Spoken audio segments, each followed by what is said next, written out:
Ladies and gentlemen, welcome to another edition of the AFC East Roundtable. Boys, I got to tell you, right now only 11 minutes late, so not terrible. We've certainly had worse. Let's go. And look, guys, listen, we ended up having preseason week 1. Several of our teams are deep into joint practices, setting up for preseason week 2. And a lot of storylines surrounding your favorite teams in the AFC East Division. As always, please do us a favor, right? Like this video the second that you come in, and let us know what team you're currently representing as well. I'm always curious to see who dominates this chat. We know that Buffalo always does. Let's see if Buffalo can continue as the season is getting at an absolute high point. TD, what's going on? How you doing? Honestly, don't know how I'm doing. I'm trying. You know, Richie, sometimes I don't like you, Richie, okay? What do I didn't say a word yet, and you're like going after me already. What did I do? Richie, boy, them smirk. You know what? I used to don't like the Dan Mitchell smirk, but Richie... What are you, like, staring at me every time you talk? Why are you looking at me? I don't know why you have one, though. This is the crazy part. You're a Jets fan. You should have a smirk. Dan got a right to have a smirk. What smirk do I have? I don't got no smirk. Smirk now, but don't you have a smirk, all right? But anyway, but I'm okay, Dan. I'm okay. The season ain't start yet. I'm ready to kick it off so we can, hopefully shock the world, but we shall see, man. Let's talk some football. Let's talk some ball indeed, as Richie fought at least 4.5 hours of round-trip traffic to go watch his team join practice today. Giants, Jets. Richie, how's life, man? What's going on? Back-to-back days, by the way. Did it yesterday and today. And, man, I mean, TD, it seems like, I didn't say a peep, and you're getting mad insecure. Like, why are you so worried about what I have to think or say, man? It's, you know what I mean? But now, at the end of the day, I've been looking forward to this, man. It's like I can't talk about the Jets anymore on 4th and Forever, or the Dolphins, or the Bills, or the Patriots, because we save it for this show. All right? So that's what it's all about. We save it for the AFC East Roundtable, because remember, 4th and Forever covers everything across the NFL. So we want to save the nuts and bolts of the AFC East talk for this show. So appreciate everybody tuning in. Hit the thumbs up button. Let's smash that thumbs up button, man. Football, I know we've been saying this for like a month straight, but football is really back, bro. Like, I love training camp. I love being at camp, seeing preseason ball, man. We're less than a month away. Injected in our veins. I'm sure everyone can relate. Colby, what's going on? Talk to me. I'm doing great, Dan. The New England Patriots last week joint practice with the Commanders, stomp on them in the preseason. Now this week, it's 2 days of joint practice with the Vikings before they go on to play their preseason game in week 2 against them. So this team's getting a lot of experience. I think it's going to go a long, long way. I think it's already proving that it's going a long way. And you know what, Dan, too? I've also joined you and Bills fans on this boat of not really liking Chiefs fans, because I posted a TikTok and it kind of blew up about how Patrick Mahomes is not a top 5 quarterback all time. And there's some real delusional Chiefs fans out there that think Patrick Mahomes is already the 2nd best quarterback of all time. So I can't wait to talk more delusion on today's show, though. Oh, yeah, man. Listen, I've had some crazy Chiefs fans in my DMs when I've came after their performances. You know what I mean? Crazy. Like, basically me like having to watch my back if I'm in certain areas. I'm like, come on, it's football, man. Relax, dude. You know what I mean? Go into your room, rub one out, and you'll feel a hell of a lot better, my friend. Okay, ease back on some of this hostility here. But yeah, guys, listen, biggest storyline that came out of the Buffalo Bills side of things, at least, James Cook ultimately ended up signing a 4-year extension, $48 million, $30 million guaranteed. And I'll tell you what, we were discussing this. We finally ended up getting the specifics of said contract on Spot Track. So what I'm going to do, I believe that this is the correct screen share scene. Rich, you mind helping me out here for a hot second? Help me out here with this screen share side effect, because I feel like we could take a gander at this bad boy. And maybe Bills fans didn't even see this, but this is what it looks like. 2025, his base salary went down to $1.2 million. His cap hit went down about $2 million, so only 3.5 mil. We ended up adding $1.5 million into Buffalo's potential spend. As many of us know, we were flirting with zero, which was a massive problem. So we saw at least some sort of cap relief in the short term. Followed by this. This is where the cap hits start to get interesting. 3.5 next year, 5.8 the following, and then in 2027 you have 13 million. In 2028 you have 13 million. But as I suspected, if, for example, Buffalo would like to walk away and create some sort of cap relief and or add some additional funds, because I believe at this point in 2027 he'll be 28 and then 29 in 2028. If, for example, that Buffalo wanted to walk away, they could save a whopping $5.5 million in a trade and or only add about $8 million in dead cap if that was the case. Obviously, say, for example, we were to trade him, it's going to be pretty tough for me to find an excuse to trade a running back that's at that age. For, I'd say, with any sort of positive cap implication, but that is it. Jimbo Cook is now locked in, and for the next 5 years at least. TD, thoughts on the James Cook contract? Talk to me. Jimbo Cook. I don't know where Jimbo comes from. You have to educate me on that. But yeah, man. The Bills get their guy. I knew it would happen eventually. And like I said the other day, he was holding out, but he showed good faith by coming in, and they worked it out. He got paid, man. He got paid. $30 million guaranteed. $30 million guaranteed. That guarantees 2.5 years of his contract. That's what that does. And that's a good look for Cook. He earned it. And I'm gonna be honest, I wouldn't have paid more than $9 million. But hey, with a team that's trying to get over the hump and go to the Super Bowl, I get it. You just want to keep the nucleus together and try to go on that that drive for it all now. Even though it won't work, but still, you got to make that move for Cook. But yeah, man, y'all get your guy. Josh Allen's happy about it, and hey, let's see what it turns out to be this year.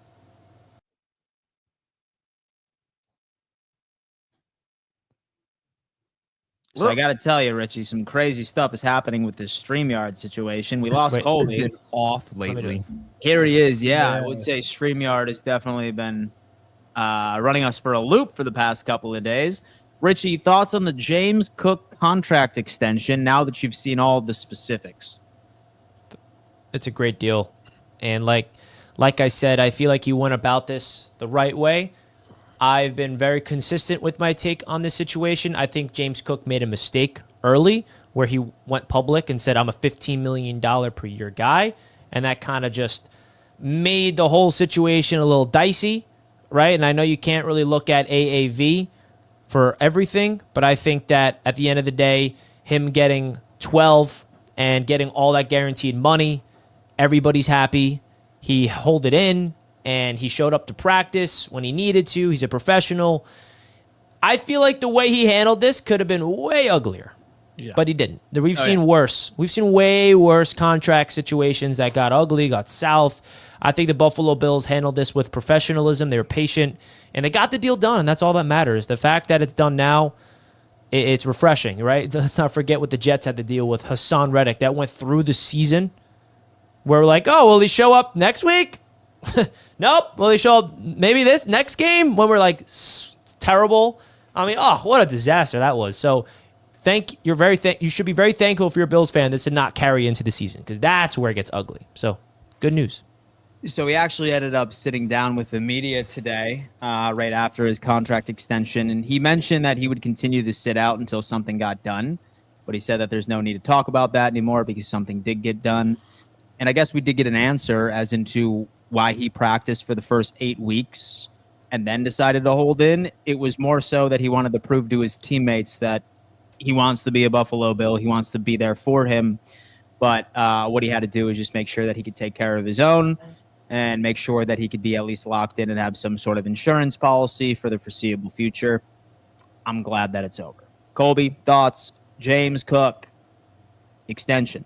The other day on 4th and Forever, we talked about kind of this situation of him returning to practice and what did this mean? And I said that I believed that this was a sign of good faith on James Cook's side of things, because you can't fight petty with petty. Someone has to step in. Someone has to be the mature guy. Someone has to say, look, Let's figure things out. Let's talk. It's kind of like when you and your girlfriend get into a big fight, but you know that you're the one who isn't necessarily in the wrong, but you're like, I know she's not going to say something, so I got to be the one that shows the sign of good faith. And I think that's what James Cook did. I think it went a long way in getting this contract done. And at the end of the day, the Buffalo Bills are a different team when they have a run game because it opens up the offense significantly. And they don't have the receiving core to make up for a lack of running game. And James Cook has allowed these wide receivers to be opened up past their limitations. I mean, we talk about Josh Allen putting that Buffalo Bills offense past their limitations, but James Cook and what he does on the ground has also allowed them to be a multi-dimensional offense. I mean, 1,000 yards last year, 1,000 yards in 2023. He averaged 4.9 yards per carry last year and 16 touchdowns. This is a guy that if you want to try to get to the Super Bowl and replicate what you did last year offensively, he's a massive piece to that. So as obviously a team in the AFC East, I don't love it at all, but unbiasedly, when talking about the Buffalo Bills' success, this is a brilliant move. This is something you needed. And now Bills fans can kind of have this sigh of relief a little bit. I'll tell you what, Michael comes in with a $5 super chat. Woo! Michael, we appreciate you. You know what? This right here is an example of going above and beyond. But the easiest way and the free way of supporting this show is quite simply just by hitting that thumbs up sign. In fact, I've noticed that there's 228 of you on this YouTube channel right now. There needs to be 228 like buttons. We are in a heated battle right now with the NFC West Roundtable, and they are regularly nipping at our heels for total views, all right? And how we can beat them and ensure we remain the most popular roundtable on the network, you have to hit that that like button. Absolutely have to. Do not let us get surpassed by an inferior division, ladies and gentlemen. Y'all see that Armstead and the Dawkins interview. Dawkins said Chop and Will McDonald are those dudes, and their phrase against the Dolphins is squish the fish, LOL. Michael, $5. I did not see that interview with Deion Dawkins and Eric Armstead. I did see Jordan Poyer. Poyer? What he said on publicly. Yeah, what did he have to say? It was a picture of him giving a jersey of himself to somebody. I forgot what it was, what context, but he was giving back to somebody. And then someone commented, like, no Dolphins jersey? Like, why are you giving me your Bills jersey? And he's like, never. His response was like, pfft. Just taking a dig at the Dolphins, basically. Like, are you kidding me? I would never. I told everybody he was an agent spy for the Bills. Yeah, when we brought him in. Agent spy. He probably called McDermott every night. Yeah, this is what we running. Yep. Yep, that's why you guys. Yeah, here it is. Hold up. I'm going to go ahead. I'm going to pull this up real fast. This is hysterical. Well, I'm glad you're getting a kick out of it. So we get that. You think I was lying, TD? No, it's much worse than we thought. He's giving away his jersey to somebody, and then somebody commented, guess they didn't want the Dolphins jersey, huh? And he says, I don't even want that. Oh, damn, dude. Oh, good. Man, oh, the good Dolphins God. are becoming... Even Poyer doesn't want to play for you guys. That says something. Yeah, well, I mean, what can you do? He's loyal to the Buffalo Bills. I cannot slight him for that at all. At me on that, man. You want me to at you on that? Yeah. Oh, man. TD's going to run with that on Twitter. That's going to be tonight's live stream for him. I mean, did y'all hear the Ramsey pivot interview? No. No, I didn't. I I saw him heard interviewing about something like sort of like his saga of thinking about signing with the Steelers, but I haven't heard. Like, is really this just like else. you see what I mean? Go Wow, on. what did Ramsey say? Yeah, what did Ramsey say about the Dolphins? He said absolutely nothing but a whole lot of something. He was just basically talking about the Pittsburgh Steelers, but he kept on putting emphasis on how much of a leader Mike Tomlin is and how, you know, when they were picking where he was going, he wanted to make sure he went to a coach that was a leader. And, you know, it's a different, you know, just it's different over here. Guys are just like me. And it's a whole bunch of praising Pittsburgh and then skipping over the Dolphins to even mention the Rams, but just wouldn't talk about the Dolphins. This is what I mean. So I got to tell you what, like, I really can't seem to pinpoint a Dolphins fan that genuinely believes that Mike McDaniel is strong in any sort of leadership category. I've had a very difficult time trying to find that and have somebody confidently look me in the eye and say that Mike McDaniel is the answer to a culture. I mean, if you put up all 32 head coaches on a screen and you ask somebody that does not watch football, and you're like, which one on the screen is the imposter? I feel like that person would pick out Mike McDaniel as the imposter. He does not look like a head coach, man. Yeah. What'd you say? Yeah. TD? So we just like. Wait, what'd you say, TD? Like that one. Aaron Glenn, a former first-round pick that played football as a dog. Yeah, no. He has prowess for sure. Aaron like he Glenn has a former football player. You know what I mean? Like, you know what's a funny story about Aaron Glenn? He signed a massive extension. I think with Houston, he got traded, whatever. 5 years, $24 million, and that was like a huge deal at the time. Yeah, 24. So million. Is that crazy? So I can't. 24 mil is like, whoa. So I can't picture like, say for example, a Miami Dolphins player did something like terrible at practice, like Mike McDaniel going up and screaming at him, and that player feeling even the slightest intimidated. In fact, I wouldn't be surprised if so they burst out in laughter, like right afterwards. It's kind of his issue because I do think that he probably just tried way too hard to be the player's friend as opposed to actually being a strong and confident leader. That's me. And that's why I kind of think that his job is on the line. But, I mean, I get where Jalen Ramsey is coming. I do. Well, why don't we segue into I want to hear about your guys' teams. So I feel like the first team, since we're on them, should be the Miami Dolphins. Yeah. So, TD, why don't you give us a thought? I mean, you're very active on X right now, saying season over. Oh man! So the season's over, according to For the TD Lions. Fins Talk. For the Lions, I didn't clarify.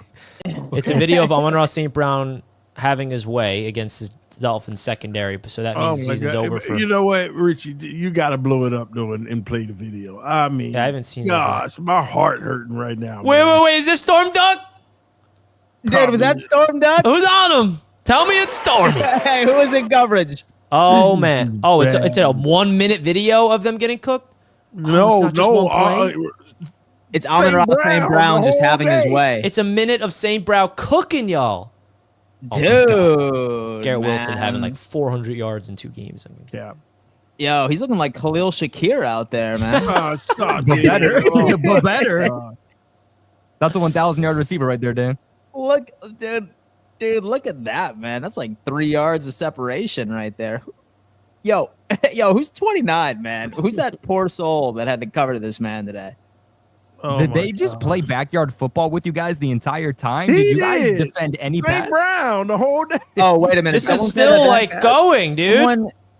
Someone said that was Jack All right, someone said Jack that was Jones, Jack yeah. Jones, and a It lot of was. you were trying to tell me, "Oh, Dan, have some respect for the Dolphins secondary. We got Jack Jack Jones is Jones bums. in there." He's on Well, the page I'll like tell you he's what. bum.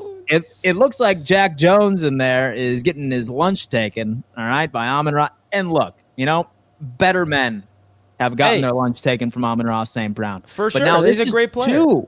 this is 2 joint practices in a row where we're starting to see a trend. We don't want to trend- show. we And tried- I want to get a thoughts. Like I want to ask you a Okay. real question, TD, if you don't mind. Like We don't want to show. genuine. What'd you say? We're not trying to show our everything in practice. That's all. No, my genuine question to you, TD, is I've noticed a shift in your energy, man. Like I see you know what the word is? And you're doing, and you used to do a really good job of covering up how you feel, but you're kind of losing it. It's revealing how you really feel. The word that I'm sensing from you is, it's disgust. You're just like disgusted, and you're just like, this is you, man, just all the time, head down and shaking your head. So why don't you let it all out for us? What is going on with the Miami Dolphins? You know what's going on more than any of us. So break it down here on the AFC East Roundtable. What do we need to know? What were your biggest takeaways from their Week 1 preseason game and all the latest this past week after it for the Miami Dolphins? And, of course, this joint practice. Well, as of right now, until the first week of September, that's when it'll change. But right now, we soft. We don't have a good team. It's overrated. And I'm tired. I'm tired. The Miami Dolphins, man. But you know what? I've been fighting for 5-6 years now just to show my team some love and have they back, man. But I felt broke today. I felt broken. Yeah, they're done, dude. I felt broken today. Like, I don't know how to bring the energy from what's happening. I ain't gonna lie, boy. This is bad. I saw the last person that I ever want to hear say you overreacted. Oh, that just sit there. I didn't even get mad. I just went into despair. Like, I can't argue with y'all people no more, man. Okay, this is bad. Who are you referring to? Some man are just people commenting. Oh, you overreacted. It's preseason. Dude, Y'all don't realize. Did you listen. just see what we just saw on the screen? One man scored 30 points on us. One man. Like, yeah. Dude, listen, man. I have a Dolphins friend. Let me say this. Go ahead. The only thing that tells me, okay, be calm for now, is our division. You know, the Bills, Patriots, Jets. That's the only thing that gives me hope. So yeah, misery. That's loves what he company. does, man. Dude, he deflects. I had no idea that Amon-Ra St. Brown went that crazy. I thought it was a clip, not 10 clips, 10 routes dicing we're them up. talking a compilation. Highlights. Yo, we're Jared talking a Goff just compilation. dropping dime. You know, I said this though. I said this to everybody. I told them that when we did joint practices with Chicago, it's a good gauge because of Ben Johnson, and you know we can see what the Bears are, and they dominated us. Now our defense did okay against the Bears, but I sat back a few days ago and I said, man, that shouldn't happen versus the Bears. That shouldn't. And I said, well, the real test is going to be the Lions because we really don't know what the Bears are. You know, because, you know, you just don't know really. And I said, the Lions, almost everybody returning. You know, I'm not worried about the coordinators as much. And Dan Campbell, he's aggressive and he's going to bring it. So this will tell us, you know, if we need to be concerned. It doesn't matter if Tyreek ain't practicing. None of that matters. Those trenches and those corners and everything, we're going to find out. And you had all of the Lions beat writers literally writing articles that this was the worst practice, joint practice that they have ever witnessed by a team in Miami. And our beat writers, all they could do is quote tweet, he ain't lying. This is true. I got to admit, this is the worst. And that's not good. And you know what? McDaniel, nobody talks about this, but if you look at every Mike McDaniel interview this year, he's a different person. He looks stressed. He looked worn himself. It's because he knows his job's on the line. And I think he knows that he doesn't have a roster that may save it. I think that's what it's coming down to. And that's why, you know, at the end of the day, as long as we play them Jets twice, we're going to be all right. Keep using your misery for the Dolphins and using. Hey, we beat the Bills too. It ain't just y'all, Richie. Oh man, we have Derek S coming in. Finally, have a wide receiver 1 and an RB1. We're back. Go Pats. Derek S. Oh, look at that, Colby. Look at that, Colby. Have a Pats. Finally, fan have a here. wide receiver 1 and an RB1. I mean, hey, we're cooking. Baby We'll steps. get into it when we talk about Patriots, but I mean, we're cooking a little bit. Baby We're steps. cooking a little bit, man. 2 down, 5 to go. Shout out to the Pats fans in the chat as well. Last time I've checked, we've regularly been cracking double-digit percentages. We're back, which is Dan. crazy for Patriots, which is which is crazy, man. Like once we get to the 20%, oh, you're done. Super Bowl. Vote in the chat, man. guys. Who you repping? Yeah, guys, vote in the chat, but I swear to God, if you vote in the poll and don't hit that like button, my God. Dolphins doing that thing where a rich dude pretends to be poor in order to meet a woman who might like him for who he really is deep inside, except deep inside he still sucks. It sounds like a little bit of experience there, Jason. It sounds a little too specific. Shout out, Jason. Thank you so much for the $10, man. Holy shit. Thank you, man. We have Jets fans are going to be doing mock drafts in September. 6 Super Bowl rings, which is twice as much as this whole division. We will win a 7. Hey, man, shout out Tom Brady. Tom Brady 12 was also in the NFC South last night. So shout out Tom Brady. That's probably Patriots 12, who's always here. He probably changed his Tom name. Brady. It says Tom Brady, Dude, Rich. man. Well, he probably Tom changed Brady. it because he's a regular caller on my it's show, the Canada. too. Hey, man, first of all, those Pats were doing mock drafts before anybody last year and the year before. So I'd quiet down. Mr. Well, you Tom guys Brady been doing them 12. for 20 years. So Last Well, that's thing, the most recent stuff you is guys what I have care been doing about. it for 20 About to years. get I mean, it. we're talking about the past. last thing I'll say, because somebody said it in the chat, and this is actually true. Anytime, the rare times I'm down on the Dolphins, that's when we win 12 games, baby. I'm just saying. Really? All right. Yeah. All All right, someone's got to fact check that. Whatever. Looking team's like down. looking like roasted duck out there coming from Noah. All right, man. Roasted duck gonna get cooked. I feel a little generous tonight, folks. Feel a little generous tonight. 5 gifted members in the chat. Mike, Johnny, Juba, Jesse, and another Johnny just got gifted free members of the AFC East Roundtable. This just gives you some nice emojis to use in the chat, man. So appreciate it. If you guys want to gift other members, it's a great way to support the channel. On my channel, on Watch Party for the Jets, there were so many gifted memberships, which was awesome. We had a lot of people getting memberships and be able to spam the chat with some emojis. So definitely congratulations to the 5 people who just got gifted memberships on behalf of the AFC East Roundtable. Spam those emojis in the chat if you just got it. Spam them emojis, man. Make it happen. Shout out to everybody. And guys, say for example that you also want an opportunity of being able to call into this show.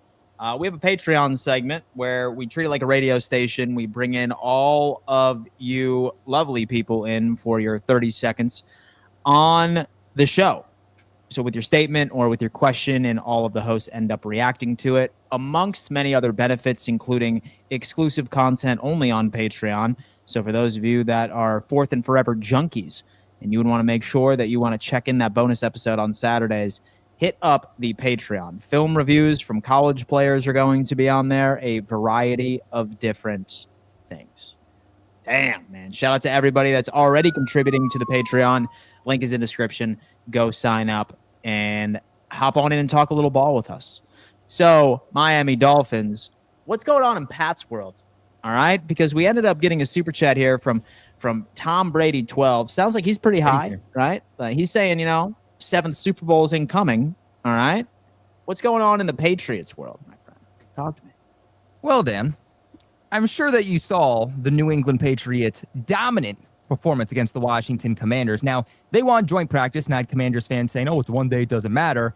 And then they go out there and they follow it up with the Patriots putting up 48 points, okay? That was the most points that any team put up in week 1. Now, again, let's put it out there. This is the preseason, and I know that. I'm not saying that they're going to go out there and put up 48 points against the Buccaneers this season or anything like that. But for a team that has statistically had the worst offensive unit in the NFL over the last 2 years that has failed to even crack 20 points a game, the fact that they're even showing signs of improvement to put up 48 points against a well-coached Commanders team is at least a step in the right direction for the Patriots. I would say that preseason game more specifically was brought to you by the Patriots rookies, okay? And the Patriots did have a couple of drives out there with the starters, and that's a caveat I've seen some people try to put on. The Patriots offense was only out there for 2, maybe 3 drives. The defense was out there for maybe 3 or 4 drives. And then other than that, it was the 2s, 3s, and even some 4s out there for the remainder of the game. But this was led to you by second-round pick running back out of Ohio State in Travion Henderson. First ever play, first ever touch in the NFL, first play of the game. He takes it, a kick return, 100 yards to the house for the touchdown. On top of that, he had one total attempt on the ground with the offense. He bounced it to the outside and it went for 18 yards. On top of that, he also had 3 targets in the passing game for 3 receptions for a total of, actually, make sure I get this right. I want to make sure I tell you this correctly. He went for He went 3 targets, 3 receptions for 12 yards. So he averaged 4 yards per reception. This guy was known for being dynamic in all phases as a returner on special teams, through the air in the passing game, on the ground in the run game. And he showed that in this game. He showed that home run speed. But more specifically, what we saw is that the blocking of this offensive line was significantly better, led to you by Patriots' first-round pick over on the left side in Will Campbell. He was PFF's highest-graded rookie offensive tackle from the entire tackle class from this past year's draft. Put up an overall grade of about 85.4 according to PFF.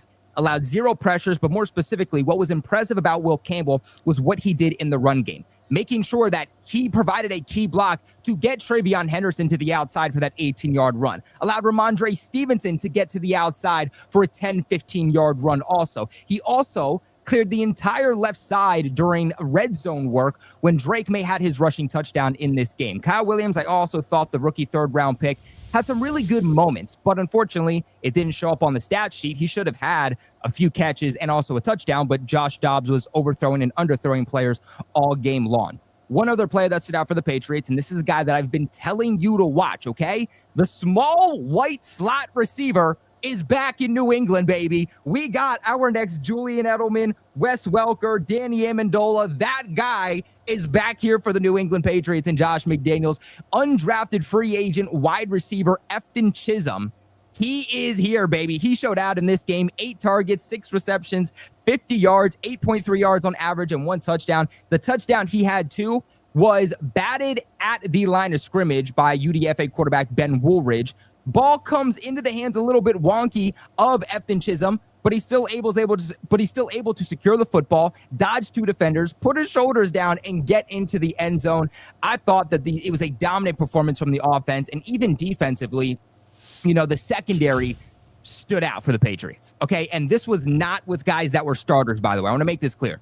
The Patriots had multiple interceptions with guys that are depth pieces, guys that are fighting to make this roster, guys that are undrafted. I mean, you had Polk with an interception. You also had, let me make sure I get this right. You also had DJ James. Also, he had an interception in this game. He was a 6th-round pick by the Seahawks last year. He's into the mix for the Patriots to be one of their top 3 cornerbacks on this team. So even when you want to talk about joint practices today, the offensive line struggled. Drake May in joint practice day 1 with the Vikings was sacked 6 times. So it's certainly a work in progress, but the wide receivers put on an absolute clinic. Travion Henderson, a 70-yard touchdown. Matt Collins with a 50-yard touchdown. I'm not saying that the Patriots are going to be a playoff team, but what I'm saying is that the New England Patriots are not this bottom feeder in the division anymore, and they most certainly are a team that does deserve respect because they are going to at least double their wins from the last 2 seasons. Well, doubling your wins, yeah, you better. How many y'all had last comments year, on that, boys? I mean, you had that many wins last year. That would mean we would be 8 wins, which I think is a big step forward. Yeah, in I have the year Jets 1. doubling their wins too. What'd you get? Yeah. Richie, how many many wins y'all you had, got last Richie? year? 6? 5 wins. Man, You think you're getting double-digit wins? I mean, you think you're doubling your wins? Why can't I double my wins? But great you know what? In analysis that there. case, if the Jets are getting 10 wins, we're going undefeated. We're undefeated now. All right, great analysis there from our Patriots host, Colby, who's also the host of the NFC South Roundtable, the AFC West Roundtable. Make sure you guys go check out Colby. He's killing it right now on Roundtable Sports Network, not just your Patriots coverage, but we appreciate all the stuff you do. But that was a great breakdown. The New England Patriots did put a beat down, and Mike Vrabel, you got to see what he looked like as a head coach for the first time with the New England Patriots. And I'm someone like, I don't know about you guys, I always valued preseason, always, just from this standpoint. These 2 things are on display, coaching and depth. People are like, well, the starters aren't playing. It means absolutely nothing. I disagree from the standpoint.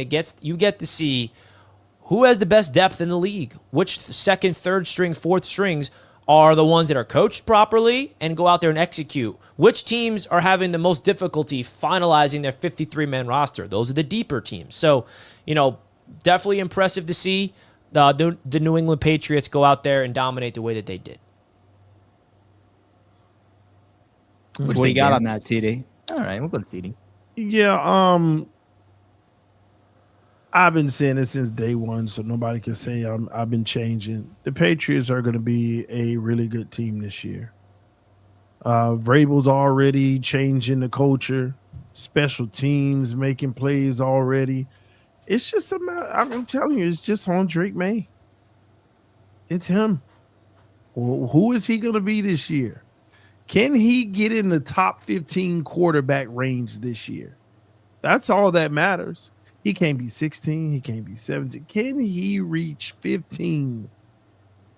Can he do it? And that's what's going to matter. That's what the season is going to hinge on. And I got to ask you, Kobe, can he? I think so. I mean, I think if Josh McDaniels could make Mac Jones rookie year be statistically a top 12 quarterback, why can he not have Drake May look at least top 15? Well, yeah, I just think the Patriots going to be a good team this year. Vrabel is a heck of a coach. He got some talent. Now, my question on is, the defensive side of the football. My question is, if Drake May isn't top 15, is the excuse going to be there's not enough around him, or do you think there is enough around him for him to do that? Well, I think what's the context behind it? I think if we leave the season saying that the Patriots had a much improved offensive line, the weapons were high ranked in separation, and Drake May still didn't deliver, well, then now we start having a serious question. But if Drake May doesn't thrive to be a top 15 quarterback, but we say, okay, well, he was also sacked the most out of any quarterback in the league, and he still technically doesn't have a real wide receiver one, then it becomes a different discussion, because that's even what we're seeing in joint practices was, okay, he was sacked 6 times, but when the offensive line did provide blocking, again, he's hitting Travion Henderson for a 70-yard touchdown, Matt Collins for a 50-yard touchdown, and that's just some of the plays that happened in the past game today. So I think there's a lot of context that goes behind it. He got a number one. Let's get that straight. He got a number one now. I think he has I think Stephon Diggs at this point in his career is like a high-end number 2. Maybe I he saw can him be a lay hands low-end today. number 1. Maybe he I can saw be a him lay low-end number hands. 1, but Stephon Diggs is not 1,400 yards Stephon Diggs anymore. I'll be the Why first to tell you not? that. Why not? I saw them lay hands today. I mean, I will say this about Stephon Diggs. There are some receivers in the league that age very well. And one example is Brandon Marshall. When he came to the Jets, Good point. he was old. And he was old. had 1,400 yards, 15 touchdowns with us. How old was he when he came to the Jets? I think he was like Was that early 30s. after Miami or before? Yeah, after Miami. He was young 'cause on he Miami. Came to us. I thought he was old when he came to us. Yeah, he came to the Jets He was afterwards. balling. He was the main guy. 2015. Let me double check exactly how old he was, actually. What's his age right now? Because Brandon Marshall put up video game numbers with the Jets. So did Eric Decker. That was like the last good Jets season. It's been that long, 10 years. Decker. Oh, But he was 31 years old, and he was a monster. So there's some, receivers that are good, and he got through a lot of injuries, Stephon. So if he's healthy and his mind's right and he's clicking in this offense and Drake May finds him, like, he's talented. It's not like, and the thing about who Stephon Diggs is as a receiver, he's a technician with his routes. So, like, if he can just find ways to get open, he can still be a difference maker in this league. He's not someone that relies too much on speed. Diggs isn't what he used to be. Like when he was with Buffalo, he was making plays down the field. That's why he was a 1,400-yard guy. He's not that same guy just simply due to age and some of the injuries he suffered, more specifically that ACL last year in late October with the Texans. But he still operates really, really well short to intermediate. That's why that's what he was for the Houston Texans last year. He wasn't a deep threat. He was just a chain mover, short to intermediate, and he was still on pace for over 100 catches and just over 1,000 yards. So, first off, I would like to go on ahead and thank Noah for becoming a Patreon member, and he bought the full year membership. Oh, he bought nice. the full year in advance. Noah, You save Shout money out. doing that, don't you? shout out, my boy, the full year membership. Noah, Wow. the Patreon hotlines, obviously. Hopefully he comes through. Hopefully he comes through. He talks a little talk. He's a full year guy going into Is it, this man. We Noah? Is appreciate a Jets fan, Noah? Hope so. I think it might be. Diggs will get 1,000 yards. That's from Noah. That's what he's saying. So I could that's what see he's it. saying. Yeah, I It's agree. possible if he stays healthy. Look, so I don't think Steph needs to be the Stephon Diggs from his Buffalo Bills days, but I do think he's automatically your best route runner, and I do think that he was instrumental in making Josh Allen into what he is today. Maybe he can do the exact same thing for Drake May, right? I'm curious, though, because very oftentimes when you see players, especially wide receivers and even DBs on the opposite side of the ball, while it's encouraging to see them come back from a significant knee injury, a lot of the times once they start getting to that ripe age of 3-0 is when you start to have to ask questions. What percentage of Stephon Diggs is back? and how long will it take before 100% of Stephon Diggs will be back, right?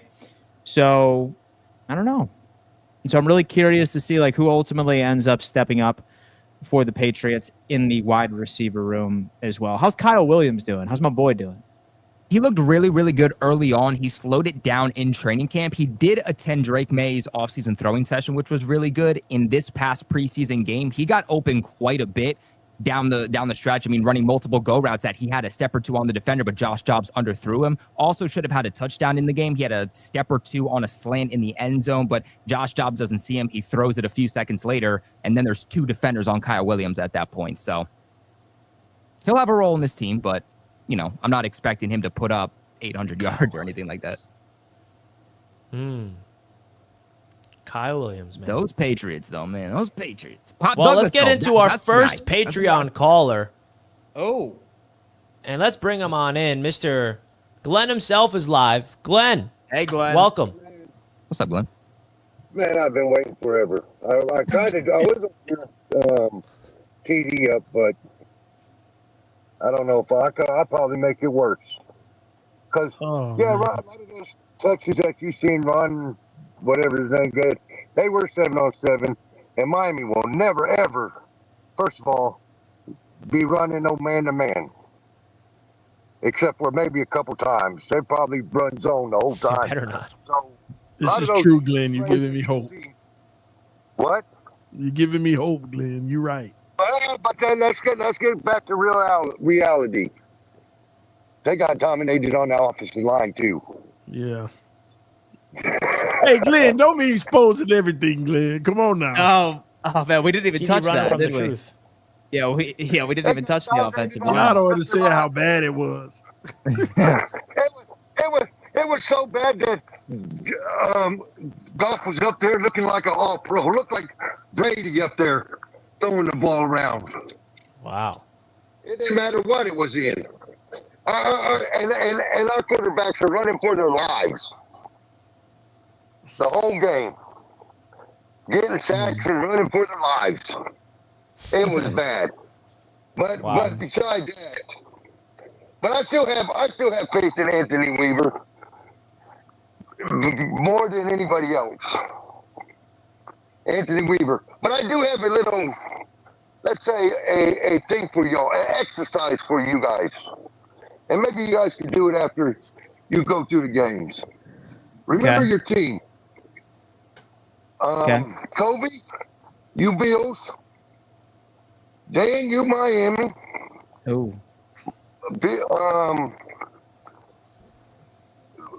TD, you're Jets, and Richie, you're New England. I want you guys to go, except for Kobe.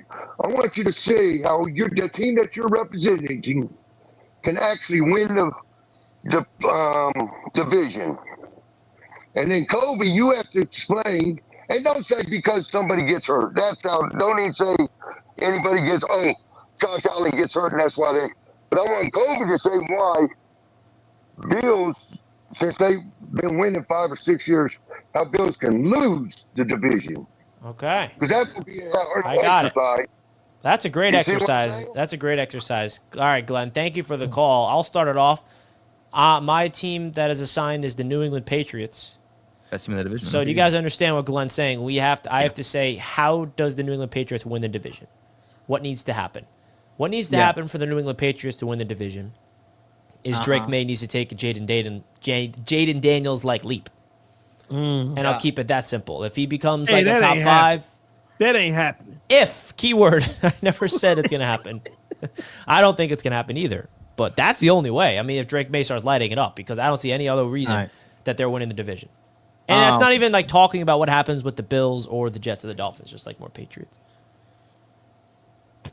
So I'm really, really trying to find an answer for my thing for the Miami Dolphins without sounding like a troll. I'm really trying to find one because he took injuries off the table, so I obviously can't use that. He knows you so well. He knew you were going to do that. So, yeah, he knew that I was going to do that. So the only way I can see Miami ultimately end up winning the division is as if all of the offensive line and secondary pulled a Space Jam and stole the powers of some of the great players within the NFL, right? No, I'm just kidding. If Mike McDaniel's fired halfway and then like one of your coordinators just turns out to be an offensive or defensive guru and he completely shifts the culture over in 1 week and like moves it forward, like, dude, like there is just so much wrong with your team this year, man. It is so hard. It is so hard. Like you would need Tua to play lights out. Like you would need Tua to step up and actually compete against like the upper echelon competition in the NFL. Like that's probably my best answer, but it's I have a quick question about the Dolphins. Is this the worst that they've looked heading into a season since we started the show? Yes. In terms of just think so. anticipation and hype? I think no doubt about it. No doubt about that. We're talking about 5-year sample size. Yeah. Well, Not technically, that, that first year back 5 years ago. So is that the tank year? but there was like no The like year after. hype Year going into after. that year. All right. It was the year after the tank. But the funny thing is, though, but the Dolphins aren't like in a rebuild mode. They're still trying to win. But whatever. I agree with you, Dan. All right, who's up next? TD? Who do I have? The Jets. You had one job, man. Just know the team. Really, you had one job. Oh, so what would it take for the Jets to win the division? Let's hear it, TD. Come on, baby. Hype me up. Is that I like this exercise, what Glenn. would it I had to take hype for up the Jets? Patriots. I didn't want to do that, but All I right. had to. It's like saying something nice about each person in the room. Jets win a division? What would it take? Okay. Oh my god. Josh Allen got to get hurt. No, did Well, you not? gotta- Did you just not he listen to said anything no Glenn injury. said? Hey, Richie, hey Glenn, I don't mean to disappoint you, but it ain't no possibilities. Chance to win a division. There ain't none. I can't even give an example. It's pretty easy to do that. Why don't you give me an exaggeration example for the Jets if we're not using injuries and Josh Allen is kicking over there? Please Well, tell me. TD, how I to think do that would. it in I the think that division. would take away the whole purpose of the exercise. Yeah, it would take away the whole purpose because if I say it, it sounds like delusional, but it's supposed to be coming from someone who does not like the Jets. But I mean, I can make something up. Yeah, that's the whole point. There you I go. made up. Do you think Drake May is going to be top 5, TD? Do you I got- think I got I made you. that up? I got you. All 22 starters on the roster become Pro Bowlers and all pro. That's your analysis? Yeah, I mean, Richie, y'all ain't built to win this division. It's not even close. I can't. The even only give way the Jets somebody a do it superpower. is if two things happen. Two aspects of the Jets are elite. You better not say it either. I won't. Justin Fields playing like Patrick Mahomes. Nope. If the Jets have a top 5 in these two categories, top 5 defense, top 5 run game. That's the only way. It still ain't gonna help you. Top 2, like if they have to be like that good, where we control the clock or we just somehow dominate. I'm just saying that's it. I can see them have both and still not even make the playoffs. Still ain't gonna matter. Still ain't gonna matter, Richie. Don't sleep on a good run game and a defense. You can win a lot of games that way. I gotta put points up, Not Richie. the division though. And with Justin Fields, that ain't happening. Well, if you have a good run game, you're going to put up points. See, now when I say it, it sounds, dude, you're delusional, Richie. I mean, the whole point of this is to like do an exercise, and TD failed the exercise. Yeah, well, they gave me a hard test, Richie. That was Do a you hard. think I think Drake May is going to be top 5 in the league, TD? I do think you think that.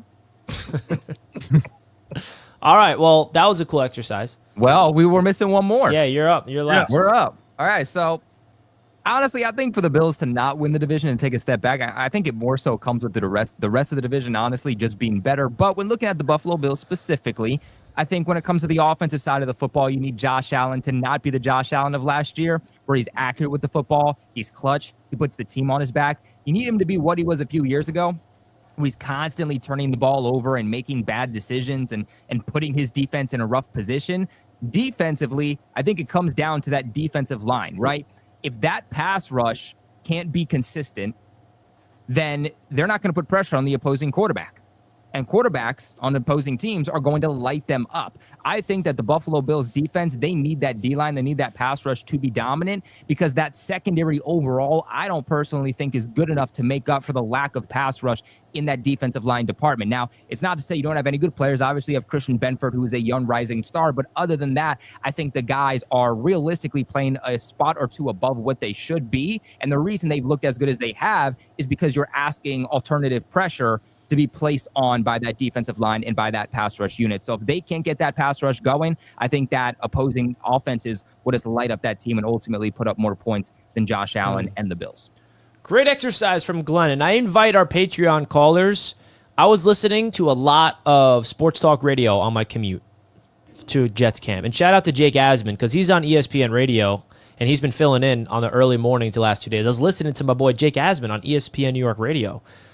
Which was a lot. And the reason why I say that is, if you're backstage, you want to call in, think of an intriguing question, right? Come on here, challenge us, ask a question, have us really have something to say. I mean, you can come on and talk your trash. I'm not saying can't do that, but it'll be fun if we can make this like a nice sports talk radio show. So, yeah, great exercise from Glenn there. All right. So should we go to the next team or get to another Patreon caller? What do you guys think the vibes are? Patreon caller. That's another caller. All right, we're in a nice Patreon caller. Let's do it. JT, you're up next. Yo, what up, boys? How we doing tonight? I'm great, man. How about you? Hanging in there, man. Hell yeah, doing well, doing well. First I got a statement, then I got a question. Statement, I told y'all that Dolphins implosion was coming. I've been saying in the chat for months. 6-11. Stop. 6-11. And the question. So there was a little debate in the chat earlier about the best running back room in the division. I want all four of you guys to say which one you think is the best running back room in the division. Ooh. We've done this. So the best running back in the division? Running back room. Running back room. Stop. Oh, running back room? Oh, yeah. Now, if we change our mind again, oh boy. It's so I think easy. we debated it, and now we're into training camp, so you can get a little bit more intel for sure. And preseason. Yeah. It was a while ago. I don't remember exactly how it went. All right, so let's run through it. So JT, appreciate the call, man. Hell yeah, JETS, Jets, baby. Appreciate y'all. Ooh. All right, let's guy, run it through. JT. Rank the running back rooms 1 through 4. Dan, you first. So the only answer is Buffalo's number one. Like, you have James Cook, one of the best running backs in the NFL, I would have to say, especially with his production on only about 45 to 50% of the snap share. You have Ray Davis, who is also a kicker, by the way. All right, like, dude actually ended up hitting an extra point in preseason week 1, okay, because we needed to because of the Tyler Bass's injury. So we can add that as a bonus point. And then Ty Johnson, I think that we can all agree that he is by and large the best third down back, best RB3, perhaps even in the NFL. We're just depth out, man. And you know what? You can't rank a running back room unless you also incorporate how good the offensive line is in front of them. So with that being said, and collectively, I will go with the Bills, followed by the Jets, followed by... This is easy, Dan. Come on. I like Trevion Henderson a lot. I'm done. Yeah, Y'all there you just go. love hating on Yeah. them. I'd probably put Dolphins and then Patriots just That's crazy work. because Henderson is not proven. Yeah. But he had a kick He did. return for a touchdown in the preseason. Did you not see that? Yeah. 70-yard touchdown Actually, today. That special team. I'm not that high on Running back. Achan, and I have no idea who RB2, RB3 is. Madsen done for the year. I don't know why you're not high on a chain. He I'll tell came you out why. there preseason first reps, 10-yarder, 8-yarder, 13. Get him out the game. This is what we do. This is A-Chain. This is his season. He gonna have 1,400 yards this year. A-Chain, book it. There's a key to that needs to happen, which is health, and he's not proven to stay healthy. He's not built to y'all stay keep healthy. knocking Bro. a man from his health. He'll be healthy. That's a big You got deal, 1 year, TD. but it's 1 year of a sample size. Richie, you act like he done had 3 years of being unhealthy. He only You had can't hurt go one, off for one 1 year. year. Yes, man. Listen. All right, so rank your running back room. All right, listen. I'm gonna give. I shouldn't even be doing this, but since A-Chain was hurt, I'm gonna give Bills 1. And I shouldn't be doing that. it still should be the Dolphins, but I'm gonna give Dolphins number 2. And I'm gonna give Brees Hall ain't did nothing, man. We don't just have Brees Hall. I know that Braylon Allen got me, but man. Yeah, I'm gonna go Jets Patriots until I see the Patriots running Vrabel with the current system. We're gonna see how it goes. Yeah, I mean, we've had this discussion. I know we're just redoing it since we got asked it again, but it really just comes down to we have to wait and see this upcoming season.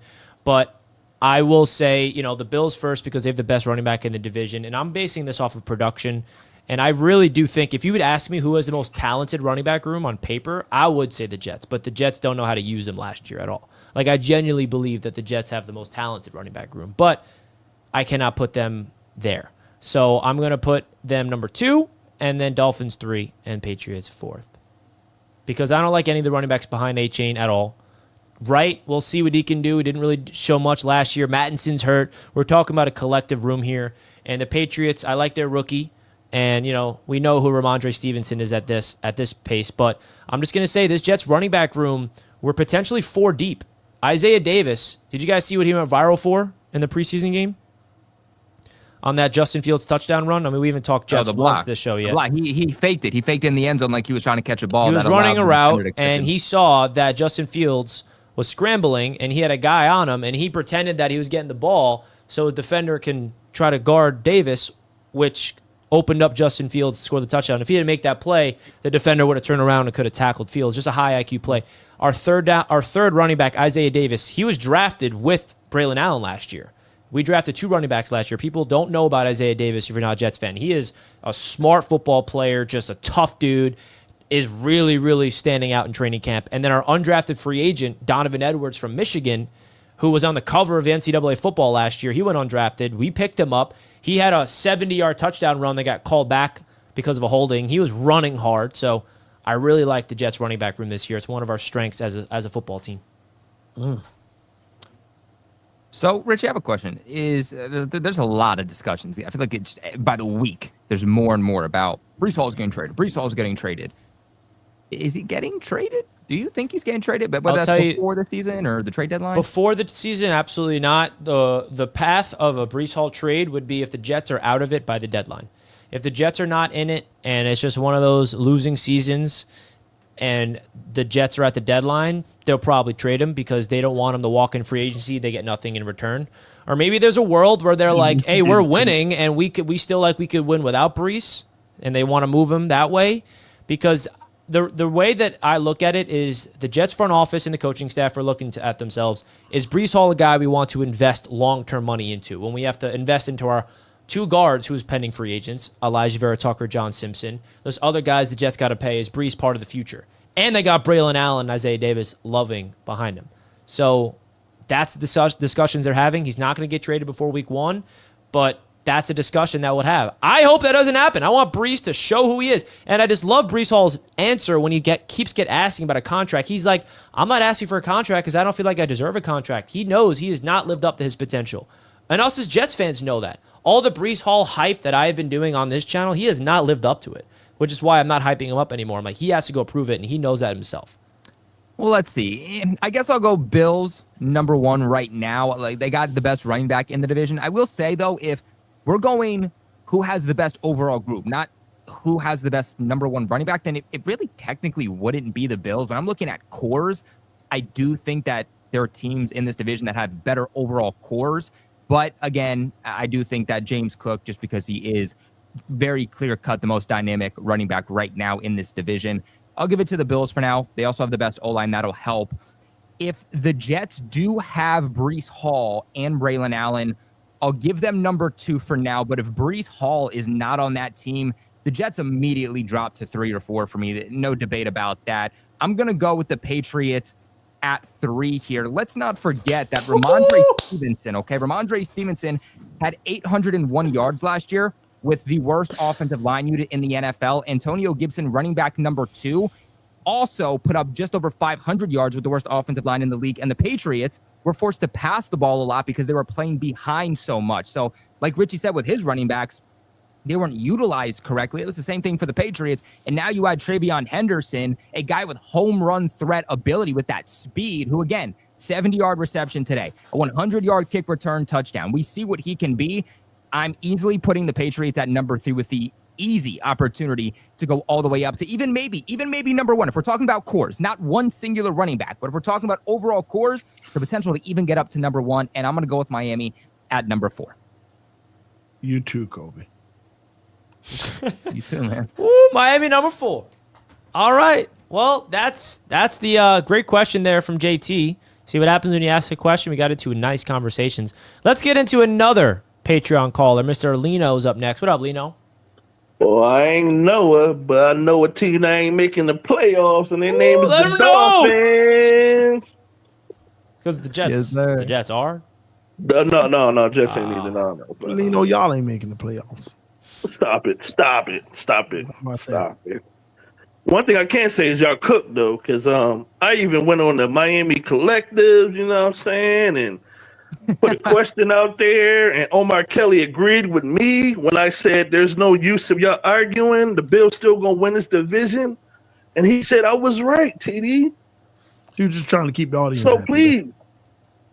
Oh, okay. Whatever. He's the beat writer. He doesn't. He knows what he see out there. And two, about these running back debates about the best room. One thing I can't stand is when you hyping these Jets up on paper thing. Like the Bills have the best running back group by far in their head. I mean, Ray Davis is better than Brees Hall. Just look at the numbers. I know that, but look at the numbers, man. Look at the numbers. Because Kobe even said, yeah, the Bills, but if you go by like the what do you say by on paper or whatever, you know, it should be the Patriots. I mean, the Jets. And I'm confused. Brees Hall has not lived up to any of the hype. He's not even better than, to me, he's not better than Devin A-Chain. Because at least A-Chain has proven that he's been a better back. Catching the ball and running the ball. There you go, Lino. I mean, you take away Brees Hall, Brandon Allen ain't no catching running back like how everybody else is mostly in this, because y'all gonna be cooked from that standpoint. I'm not saying that. I like Brees Hall. I think that's what Brees Hall is, a receiving back, and that's it. I said that about Brees Hall, not Brandon Allen. If you get rid of Brees Hall, you don't really have nobody like that. And two, we do Isaiah Davis. Dan didn't mention the fact that because he don't really like Frank Gore Jr. all that much like everybody else do, but Frank Gore Jr. be doing his thing in the preseason. He don't even bring him up, and that boy is good. So Bills is leap year above a lot of these teams. I think the Patriots do got somebody, you know, that's really going to be good in Travion Henderson. I think that boy is just, that speed is like ridiculous. But I mean, I hate to say it, but I definitely want to give A-Chain his credit. You know what I mean? But sadly, I don't know why, but I'm going to give him his credit. But after that, you got a bunch of no names that ain't going to really do much. So you got to hope that he going to have to put on a lot of work this year, TD. And that's going to be hard, man, when he's small and you got him on the goal line and everything like that. It's going to be tough, man. It's going to be tough. But one thing I do want to say, though, is, you know, before the season starts, I think y'all should, on 4th and goal, bring some of them other guys in from the other divisions on your show on the 4th and goal, you know what I mean? So that way fans can see what's going on and what they can't, but what they see, you know what I mean? That'd be dope. That's a good point, you know. Good point. Well, man, shout out Lino, man. Shout out Lino for the call. Lino. Yeah, I mean, he's got points, man. I can't front it. He's got points. Now, I wanted to ask the chat a question. All right? Because, TD, I want you to ask him the question. Because we're thinking about doing something this season. And we need to know from the people before we actually do it. So as you guys know, Roundtable Sports, we do a lot of events over here. And we have one event happening on the AFC East Roundtable, which is in Buffalo, Bills versus Dolphins. But we're considering doing a second event. But we need to know if you guys would be interested. This event would be Week 14, Jets versus Dolphins at MetLife Stadium. December 7th. I just put a form link in the chat. If you guys want to come to this, obviously if you're a Jets or a Dolphins fan, or if you're not a Jets or Dolphins fan, you want to come through, feel free. Fill out the form. I just put it in the link, okay? And what that form will do is basically just ask you, are you interested in coming? how many tickets are you interested in, what's your name, and some information. So if you guys want to fill out this form so we can get an idea of who would be interested at MetLife Stadium, Jets versus Dolphins, Week 14, December football. Also, you would get access to the field after the game if we did this, and you would also have an all-inclusive tailgate party included in your ticket. All right? So we are thinking of doing this event. It's Week 14, and embrace the cold. I don't want to hear Dolphins fans whine about the cold. Come up! You guys are, sunny Florida. Come over to December football. We will be able to see Tua Tagovailoa in the cold weather. So, TD, what do you got to say about this event potentially? We want to MetLife Takeover. It's in December when we struggle the most, when our team need us the most. So I told Richie, man, we need to get this one going because I need to be there. TD's I need the to one be that there really for the wants this to Dolphins happen. because this game might decide the division. This game right here might have implications. So we're gonna try to get this one going if enough people have it. I told people on my channel this is an opportunity, especially if you're a Dolphin fan, to make it a vacation. Don't just go in New York and go in and go out. It's holiday season. Go ahead and block you off 2 to 3 days and enjoy New York in the winter, especially if you got a girlfriend or you married or some significant other. New York in the winter is where it's at, man. You want to go experience that? Yeah, that's the wife. I wouldn't go. It's holiday season, 100%. I want to go to the what you call the thing? The Rockettes, man. There you go. Yeah, I want to go see the Rockettes. We'll Broadway. Broadway, that's what it is. Yeah. So yeah, man, just I've never been to Times Square because Richie didn't take me last time, y'all. Bad host, terrible host. I don't live in Manhattan. Sorry. It doesn't matter, Richie. It's in your vicinity. You're supposed to take TD when you travel, you're in and out. It's like a blink in an eye. TD lands, he flies out the next day. He doesn't stay for no time to do anything, man. This guy's got kids. Hey, Richie, you got to make it happen anyway. But yeah, man. So we're gonna try to get this one going if everybody's interested, and we're going to be able to get a good package at a good price as well, I believe, if we act on it as soon as possible. So tell us your interest so that we can make sure it's worth doing it. And if so, man, we're going to have a big time party in MetLife. Dolphins, Jets, I don't know what week it is. I know it's December. Week 14. Yeah, week 14. And the Patriots on a bye. So y'all should be there. Yeah, Patriots are on a bye. So any Patriots fans, come make the trip. So just come to and the the Bills are also playing at 4:30. So maybe we can construct the event. And this is just coming to my mind right now. Maybe we can find a sports bar. And part of the event is we all go to a sports bar after the game to watch the Bills together. Root them off. That would be pretty fun. Oh, we should make it a whole thing. All right. The gears are spinning. After the game, we're going to a sports bar watching the Bills. I'm pretty sure. Who are the Bills versus? Who they play? Week 14. Who they play in week 14? Bills. Week 14. Or should I say who they lose to? The Bengals. Oh! Bills, Bengals. Got to Richie. Let's go. Hey, yeah, look at Dan. Dan will be streaming from the sports bar. Oh, man. That's going to be for a Bills, lit Bengals? Yeah. It's going on at the exact same time? No, 4:30. 4:30. So we would go to a sports bar after the game together and have a whole watch party with everyone that was at the event, and then we'll set up a live stream for you to react on your channel. I'd probably just be at the tailgate and I'd probably go straight to the sports bar. Just lock up. Just lock down. Don't go to the game. Yeah. So I'd probably go ahead and just reach out to somebody in New York City or something like that has a Bills bar. Be like, yo, so I'm about to stream and bring the posse. And we can make this a thing, man. We want Bills fans to be involved. Maybe we can make an incentive where Bills fans come through. They're included, where there's a crazy Bills sports bar we collaborate with in the city. In New York City, there's Bills sports bars? Yeah, Dan set me up last time he was in New York City. He didn't tell me that. He literally set me up. He's like, yo, Richie, I'm at the sports bar with some friends. You should come through. And I was like, all right, yeah, I'll come through. And then I show up, and it's just a Buffalo Bills bar. So I'm like, Dan, you tell me I'm walking into a Bills bar. I had no idea. Man. I didn't even know they existed. I'm like, what do you mean there's a Bills bar in Manhattan? I can see if it was a Super Bowl winning team to have a bar. That's what's up, Dan. Y'all on the rise. Okay. We are on the rise. Hey, but that'll be dope.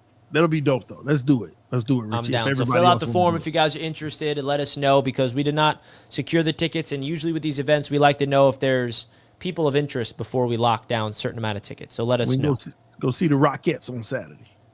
It's a good show, man. The It's a good Rockets. show. I will say. Do you have to dress up like For the Rockettes? like- yeah, that type No. of stuff. Okay, No. okay, cool. You can He's go the see the kid, though. tree. You walk around the city. You know, you bundle up. You get I'm to just see trying Times to see Square. Times Square. I Get want the to go to Go a to a show. couple I'll museums. give you a tour. dinner. I got that's you, what man. I do. All right. You gotta have got that. the M&M And the store. beautiful part about where I live right on the train station on Long Island. So it's a nice 40-minute train ride right into Penn Rich, Station. we ain't taking no train, man. We No. see these videos online, See- these people on the see, train. You watch the news Oh, too much, man. cool. That's fake stuff. I actually live in New York. I know the reality, bro. Man, Rich Not finna the get up. subway, the Long Island Railroad. Two difference. You're talking about the subway. Oh, yeah. Long Yeah, Island you are. Railroad is not the subway system. It's a different world. I know what you're thinking gotta of, double but check, Long Island Richie. Railroad is safe. I've been taking it since I was like 10 years old into the city. I've never had one issue my entire life. Nothing to worry about. Glenn right. said he will be there. That's massive news. Man, Glenn said that last time, man. You sure this time, Glenn? True. It is true. I hope so. I got to meet Glenn in person. I need to shake his hand. I would absolutely love to get Glenn in the building. Jason with the super chat says Jets are that dude who pretends to be rich but is actually broke in order to feel the touch of a woman because it's been so long since he felt love. Jason's going off today, man. Man, you know, he- can't be mad at Jason- him for cooking. Can't be mad at him for cooking. He also said Pats are that dude who puts on his dating profile regional manager of a multi-billion-dollar company when he is a supervisor at the local McDonald's. Well, actually, the Patriots are Hey. the best team in NFL history, so that's a Two sign. things can be true. Both of those sound Pittsburgh. true. Pittsburgh is not the best team in NFL history. Green Bay. This Tony is not delusional. We are sweeping the Finns. Woo, Tony out here. Yes, he is. Yeah, you make sure you're there in December. Oh, I wouldn't be proud of sweeping the Finns. Be honest, like Jets Yeah, fans, don't you that's want something expected better? by my brain. Like, I'm not even. sweep the Bills or Yo, something like that. it's Like, expected. yeah, Like, we- Yeah, it's totally. It's the Dolphins, business as like- usual. It's Yeah. business as usual. Next, you're gonna say, "Oh, we It's- swept Yeah, the y'all Bills." don't sweep us every year. Us? Yeah, you don't sweep us every year. Well, just about every single year. No, Like, you no, ever no, see not that picture of like some guy that catches a home run ball and like he turns around to give it to a little kid? Like that was that week 3 game a couple of years ago. Yeah, you remember what? That's week- exactly no, what that was. That week 3 game really hurt your feelings, didn't it? See, that's what we do, Dan. And No, this year- not this not year- at all. It definitely doesn't do that. It hurts my feelings for you that's literally all you have. Like hang Wait. the banner already. Wait, Dan. Like week 3? Where Like was where's that the at? banner? Where was that at, Dan? It doesn't where matter. was that game? Where was that game? Yeah, it was in Miami. In Congratulations. Miami. Well, guess 4 what? years ago. Who do you play week 3 this year? We play the Miami Dolphins in Buffalo. We're gonna be there, baby. And we're gonna kick your ass. Do we still have tickets available for that, by the way? I believe we do. So I believe What, we do. 1 or 2? We have like 2 Yeah, we have tickets one or left for two. that Bills event. Buffalo Bills See, event. I've been telling people we sold out of them. Nah, bro. You shouldn't be Tickets. telling people that. No, I thought we did. So yeah, okay, I'll let people know. So two Let me more double tickets check for the though Bills event. before I'm pretty sure. Yeah, there's 3 tickets left. Oh, 3 tickets More than I left. If thought. you're still trying to come, man, it's coming up, bro. That's a week. That's a month away. And also, my event, Jets Media Day, sold out. 100 tickets. well, 100 tickets. Jets you Media go. Day sold out, bro. I'm like, I should have got more. Maybe I will. That's dope. Maybe I should. But we got some more Patreon members. And we got some super chats real quick. Jet It Out says, let's go. Positive vibes 2025. There's nothing but positive vibes for Jets Nation right now. Feels great. Yep. Raymond says, TD, I hope you're having calming. I Calming hope tea? you have your calming tea. Y'all need to stop. You know what? I need to make some common tea. You should, Start bro. You need selling. it. Did you see the Rams versus Chargers fight? I did not. I did hear that Michael Penix got into a fight too with Falcons. He was throwing punches. Really? Is that so? Lino, if y'all do that, I will come to New York versus Finns. Count your boy in, fam. Ooh, Lino coming through as a Yeah. Bills fan. You capping? No, honestly, I think we hit something with that in integrating a Bills event into this, so we Yeah. can get the Bills involved, and it's Patriots bye week, so we can have Patriots fans come through. Yeah, we got to find somewhere close though. Yeah, I know. But even like, yeah, we'll figure it out. Maybe it's like 2 events in one, where like there's a Bills event that all of us that's going to the game, we meet up with all the Bills people afterwards. So then we At meet least up by halftime, yeah. Yeah, after the Jets are dominating, we got you. But if you guys want, there's 3 tickets left for the Buffalo Bills versus Miami event. That link right now is in the chat. We forgot that there are still tickets remaining. Remember that we're going to be seated in the Caesars Sportsbook Lounge Thursday Night Football, Week 3 of the NFL season, September 17th, baby. It's going to be a lot of fun. All right. Let's get into some more Patreons. We got Mr. Lascelles up next. What up, Lascelles? Hey, everybody. How's What's up, everyone man? doing? How you doing? Okay, I got a statement and a question. The statement is, so the Dolphins are really gonna be bad this year, huh? Oh yeah. We don't know. We don't know. Come on. Like here's the thing, Lascelles, like I said, here's the thing, TD. You mistook me what I said. I did not say that the preseason didn't mean anything. I said the preseason means more than training camp. But you were going at me that all this don't mean anything because the Jets are doing horribly. I'm like, no. I said that the preseason games mean more than the training camps. So misquote me. Don't ever misquote me, man. Well, I'm sorry, Lascelles. I'm sorry, Lascelles. Yeah. Will you forgive me, Lascelles? Yeah, I forgive you. I'm just telling you. How would you Don't dare misquote me. misquote? Okay, What's and up? then here's my question. So is there any team besides your team that you automatically are like 2? Okay. Besides your team that you're like, this guy will be a surprise, this team will be a surprise, and this team will let you down. So like not your own teams. Not your own teams. One will Surprise and be a the surprise. letdown. Thank you for the call, Lascelles. We appreciate it. All right, Dan, what team do you think can surprise you? What team do you think is going to let you down this year? Well, not you. It's not going to let you down, but in general, be a letdown. So in the AFC East or in the NFL in general? AFC Just in East. general. I thought it was just in general. AFC East. No, this is AFC East Roundtable, so I hope it's AFC East. He's probably talking that's for NFL. 4 There's forever. not a lot of teams to pick I gotta from, be like, honest with you, and this is not 2014. even a troll at this point. I feel like my expectations for these teams are going to come to fruition. So no one's going to surprise me. Nobody is going to, no one is going to be less than my overall expectations. But I don't know, league, who's going to surprise me this year? I think there's teams that I'm high on, like Chicago. I'm very high on the Chicago Bears. As far as teams that are you did going to mean disappoint. Lascelles, believe did you he mean did mean NFL or NFL. AFC East? I think he meant NFL. I meant particularly NFL, but you could do the AFC if you want. Yeah. Come Oh. on, He meant NFL. come on. Come on, Lascelles. AFC East. This is the AFC's Roundtable, bro. Yeah. No. We're not going to do that because expectations are already there. So a team that's going to surprise is going to be Chicago. A team that's going to disappoint is the Denver Broncos. Okay. Ooh. Okay. I will say, though, every year we do get caught up in these narratives and what we think is going to happen. How many times are we in September and things are the opposite? Nope. It's always on point for mine. In general, it's not one individual narrative. It's just the consensus of the league Yeah. you know what I mean? There's always surprises, always a team or somebody that everyone's trying to predict, but no one predicts it right. Well, that's why we guessing them, and I'm gonna stick to my guns. The team that's gonna surprise everybody is the New England Patriots. Keep trying to tell y'all that, but y'all gonna find out the hard way. The team that's probably gonna disappoint the whole league, and they're gonna be like, "Wow," they're gonna be just like the Bengals last year. That's gonna be the Buffalo Bills. We just automatically think that they're just gonna be great because of Josh Allen. No, that defense ain't much better. They're not. Your turn, Richie.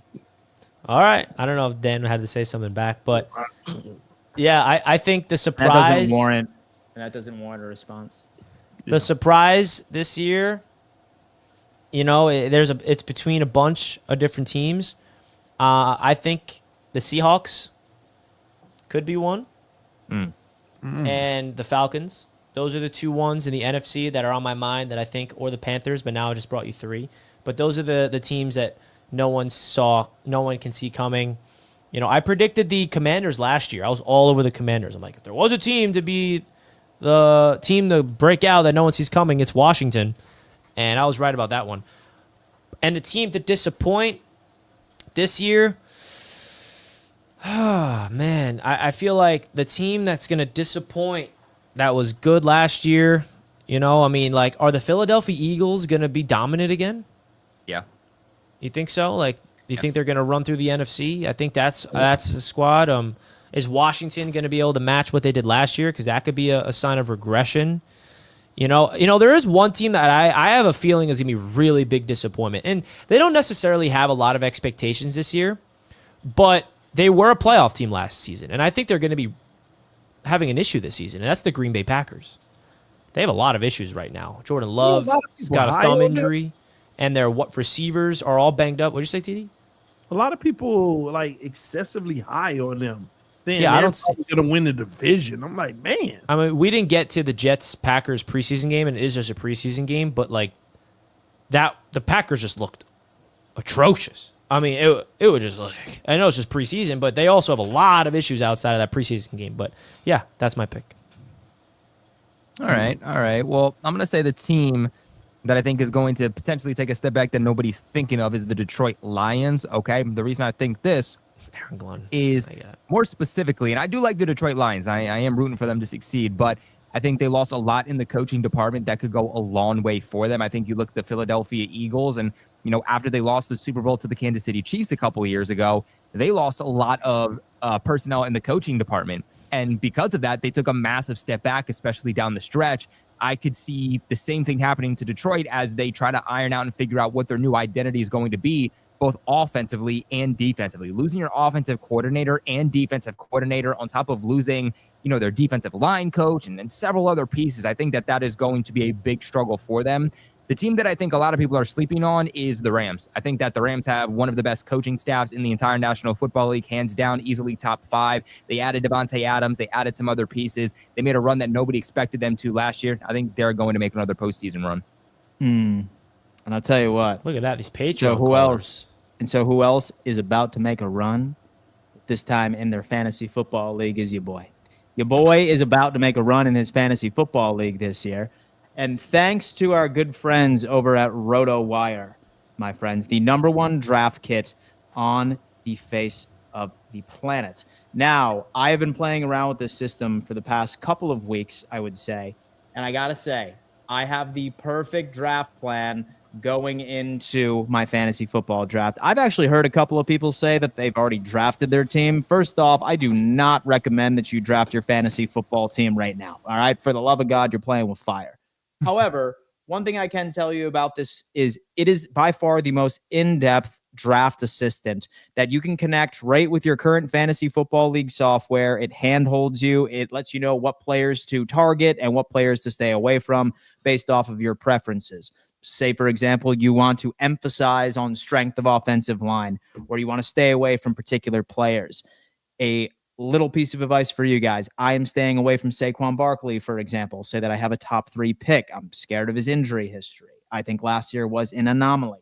But anyway, scroll down and see some of the most in-depth data from each and every single player, including a depth chart, schedule on where all of his advantages are going to be. And you can really end up leveraging the #1 NFL draft kit on the market. Shout out to RotoWire. Link is in description, folks. Use our code RTS for 15% off. I promise once you make this investment, a lot of you will be sending us DMs thanking us because you are now donning your engraved fantasy football trophy and putting it on your damn mantle. Shout out to our boys over at RotoWire. Yeah, man. Are we going to get this fantasy league going? Because I need to use it and show y'all what I was talking about with the running backs. Oh, you guys want to get cooked? Hey, you ain't gonna not play no fantasy, Kobe. No, you weren't here yesterday. You weren't here last weekend when we found out that TD knows nothing about fantasy football. Man, y'all hate back, man. Chat, please do us a favor. Hey, chat, please do us a favor and let us know if you remember last week's episode when TD just went on a tangent about terrible fantasy football. Start the league, Dan. I guarantee I Start beat the you. league. TD's coming up. Guarantee I beat you. See, you think you're Well- gonna have an advantage with RotoWire, but I'm gonna use it too. So there ain't no Yeah. advantage. How about But that? sometimes it just comes down into personnel and ball knowledge. And I mean, obviously, I got you there. You can stop, Dan. Stop. Oh my God, You believe where's the Bills Richie, go man? Super Bowl What's every year? Richie doing? Let's let James in. James, welcome to the Patreon hotline. What's going on, man? How you doing? Hey, James, you there? James. James, call back into the show and we'll make sure that we get you in. Yeah, we're gonna get him back in. But Dwayne DF Forever's in the building. What's up, Dwayne? How you doing? The team that's going to surprise everybody is going to be the New York Giants. I think that after they get destroyed by the Commanders week 1, they're going to make a quick quarterback move halfway through week 2. Dark's going to go in there and absolutely destroy people. So I think they're going to be on the edge of the playoff team. Not the greatest, but they're still going to surprise a lot of teams. Okay. TDL, the juice in the world is not going to help you with the sins the Bills are about to commit on your team on Thursday night. Kobe, it's going to depend on May, whether your team ends up in second or third. If I haven't seen enough on May for that he's made the next step yet this preseason. That doesn't mean he won't. But if May steps up, Richie, you'll be in third. Welcome back, Richie. Richie, if May doesn't step up, I'm still stick with what I've been saying for months now, that Fields is the game manager your team has needed for a long, long time, and they have a very good chance at hitting second place. Woo! I got Dwayne right The question I have for you guys is this simple thing. With each of your teams, where is your weak spots? I love to hear your replies. DF forever. Out. Thank you so much, man. Beast. Thank you so. Jet second place. Great question. What did he say? Well, they said if Drake May doesn't said take the leap, then you would be. Yeah. Which isn't happening. So therefore, Justin Fields is going to be done by halfway through the season. So, I mean, So we his want question. So his Fields is a good question manager, was, what was the weakest part of our team? Let's go with TD. And you know what? There are no wrong answers for the Miami TD out here, Dolphins. man. He's like, okay. There are this is no this, wrong this. answers for the Miami Dolphins. You can literally name any position group, and you would be correct. Go ahead. Our cornerbacks right now, it's bad. That's the weakest link right now. So we got to figure it out. But Chris Greer's in the lab. Maybe he make a trade or two. We hoping for it. You're relying on a trade in August 13th? Well, the Dolphins did offer Rasul Douglas a contract, but he declined. This is true. Oh, my God. So they did try. Dude. I'm sorry, but, like, I don't think I'm... I don't know. You can call me a hater all you want, but... Like, But we ain't got no wide receivers in the division to worry about. yeah, you do. No, we Von don't. Diggs. Yeah, you do. Stop it. We got to see wherever Diggs is, we're going to have Minka Fitzpatrick over the top. You got a Wherever quarterback three playing Wilson quarterback is, one. same thing. We straight. You're done. What happens when you play Mike Evans?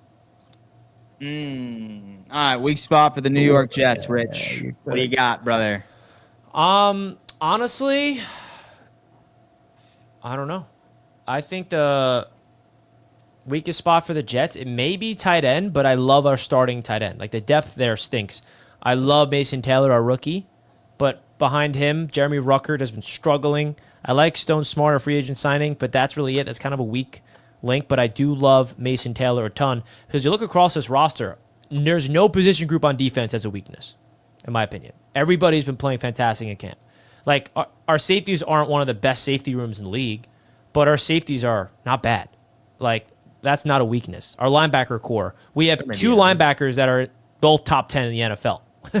Jamie and Sherwood and Quincy Williams are both top 10 linebackers. Go look up every list. They're in the top 10. Our corners, don't need to say anything about that. Our D-line, I mean, Jermaine Johnson's back. We're looking good. So there's no weakness on defense. So on offense, our offensive line, not a weakness.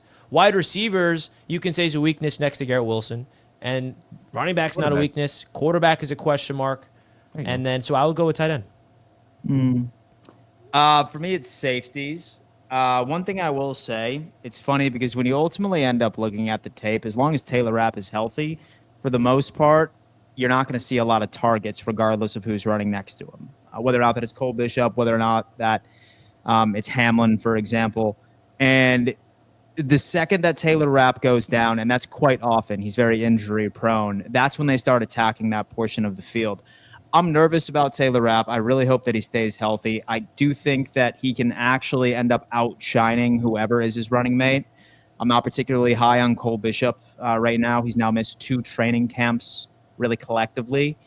And then so Hamlin, for example, like he's just a quality depth player that has had to start for this team. He's had to because he's had to deal with injuries right within the roster. I'm really high on Jordan Hancock from Ohio State, our 5th-round rookie, who had nearly all of the snaps from the safety position during preseason week 1. Maybe he could potentially be a guy sometime midway through the season. Maybe that's it. But, yeah, dude, safety has a lot of question marks for this squad. Interesting. I would definitely say offensive line for the Patriots. They brought in some guys for sure, but this is a completely new unit.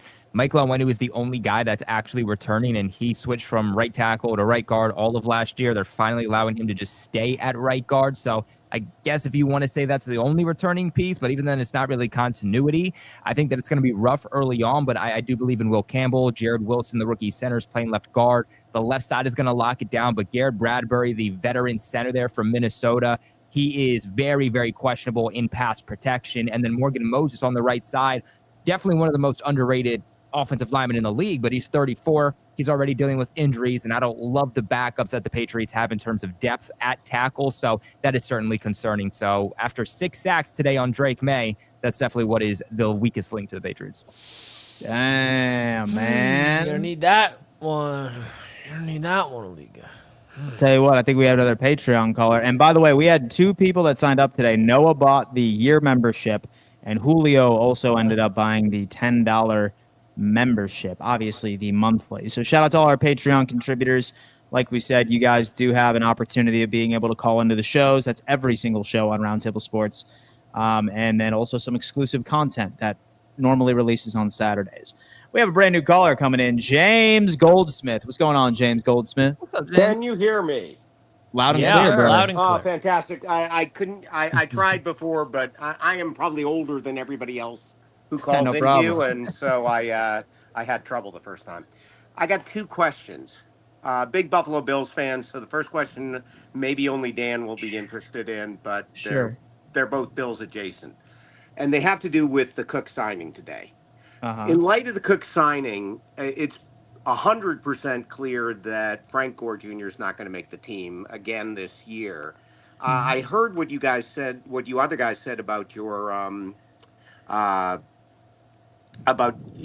running back rooms and how you like them. But would any of you do any of you think your team might be better off with Gore on the roster as a third string running back, as a third running back, or are you happy with what you got as opposed to him? So I'll tell you what their answer should be is yes, because Frank Gore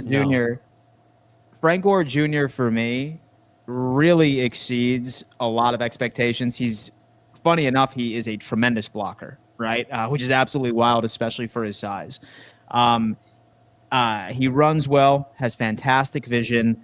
Yes, I do think that a team should go out and give him an opportunity.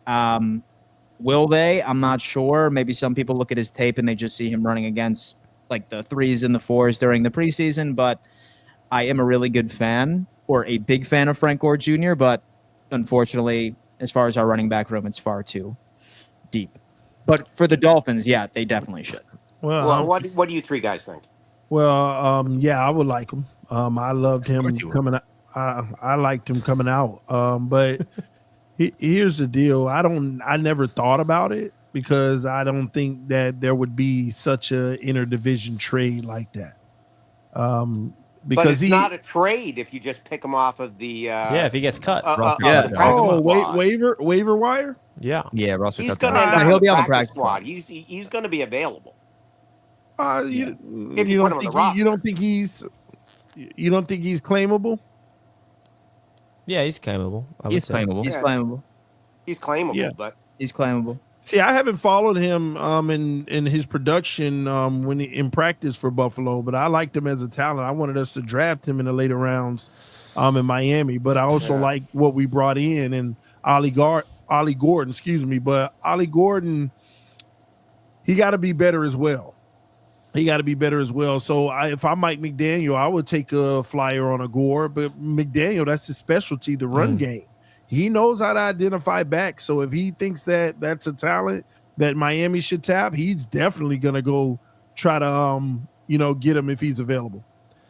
Quick answer for me, it's no, just because I think literally the strength of the Jets is their depth at running back. It's not just Brees and Braylon. It's Isaiah Davis. You guys will learn his name this year. And then our fourth running back, Donovan Edwards, that every single Jets fan is hoping he makes the team, because I'm scared if he does not make the team, that's someone that a lot of teams are going to want as well. The Michigan running back that we got in undrafted free agency that's playing really well. Interesting. I would say for the Patriots, no, also, just because I think Travion Henderson, Antonio Gibson, and Ramondre are definitely all better. But I was also a huge fan of Frank Gore in the 2024 draft. I was surprised more teams weren't interested in him. I think it's an interesting case for him, too, because there's a world in which he is such a good running back. He was actually PFF's #1 running back this past season. I was surprised, or this past preseason, which I was surprised no team claimed him. I think there is a world in which even if the Buffalo Bills offer him a spot on their practice squad, Frank Gore could simply say, well, no, if I'm going to be on a practice squad, I want to go somewhere where I'm actually going to be utilized. Not saying he definitely won't choose the Bills, but there's a world in which he knows that he is a guy who deserves to be playing on an active roster. So if he's not given a 53-man roster somewhere, he might say, well, what team is my best chance if I'm on their practice squad to actually be elevated to the active roster? Yeah. Oh, thanks, guys. Well, great Hey, call, can I James. get one more question in before? Yeah, fire away, of course. Oh, and one comment, by the way, which is I am the third person today who plunked down to become a Patreon person. And I was tempted in large part because it was $96 for prepaying instead of 120. So excellent deal. Good marketing. Yes. But the reason I listened to you guys at all and why I just realized I had to give you some money was I started because of TD. Because watching TD the last couple of years as his dreams get crushed has been so much fun to watch. And I think you're a great commentator, by the way, TD, but I am a lifelong 65-year-old Buffalo Bills fan. And watching your pain these last couple of years has been just so much fun for me. Well, James, you're going to be in pain this year. I understand. But you know the nice thing about watching you is you might be right, but you'll probably be wrong. And that is true. January, it's going to be another delight just listening to your private show. You'll be disappointed this year. Maybe I will. Maybe I will. Anyway, but my second question was a much more Bills depth thing, but I'm happy to hear from any of you four guys. That's simply that. And first of all, Dan, I'll listen to your show to see. It sounds like the deal with Cook is more complicated than it sounded this morning, like, as they usually are. So I don't know exactly what the effect's going to be long term, but the Bills are in terrible cap space in general. I mean, kudos to Bean for getting that done. Yeah. They've always been soft at defense, not always, but recently, the last few years, they've been soft at defensive tackle. Jones is expensive and getting pretty old. Is there any chance that they try to lose cap room by trading him to get rid of the salary? And if so, is that viable or is it completely unviable? Have you seen enough of Sanders or Deion Walker where you think, this kid's good enough that we could have depth there, and we could trade Daquan? And so a great question. And James, we appreciate the call, man. Thank you so much. And so I'll be honest with you, man. I look at Daquan Jones first off, and in my opinion, he's the only defensive tackle that I think Sean McDermott trusts to fill that role. as far as a one-tech defensive tackle. As optimistic as I was with Deion Walker during his first performance during the preseason, still think that he needs at least half a season to further develop. As far as TJ Sanders, I look at TJ Sanders as a guy directly behind Ed Oliver, as that guy that is exclusively, like your guy that's going to rush the passer, right? Like he's going to be pretty deep into that rotation with Ed. So I'm not particularly sure that we could see us walking away from Daquan just because he's one of the few that I think this coaching staff trusts to fill that responsibility. But next year, for sure, we're not bringing him back. It's his last deal, and then hopefully we see enough from Deion Walker like this year within that specific rotation, and then ultimately afterwards, hopefully we'll be able to have Deion fill in. Worst case scenario, then we could just revisit it in the draft next year. Luckily, with the James Cook contract extension, we were able to save $2.2 million. So we added $2.2 million this year on the cap, which is ideal. We're still dead last in the league for potential spend, but there are a couple of other moves we can make. We could restructure Deion Dawkins' contract as well. I believe last time I checked, that would create close to $7 to $8 million. And say that Mike White wins the QB2 position and we move on from Mitchell Trubisky, then that would also save about $2.34 million. So while I think that there are moves to be made, unless we see some sort of significant injury and we need to be buyers at the trade deadline to fill a role, sort of like how we did with Rasul Douglas a couple of years ago when Trey White went down, then yeah, but not so sure that Brandon Beane and our solid coaching staff would want to do something like that. But hey, I could be wrong,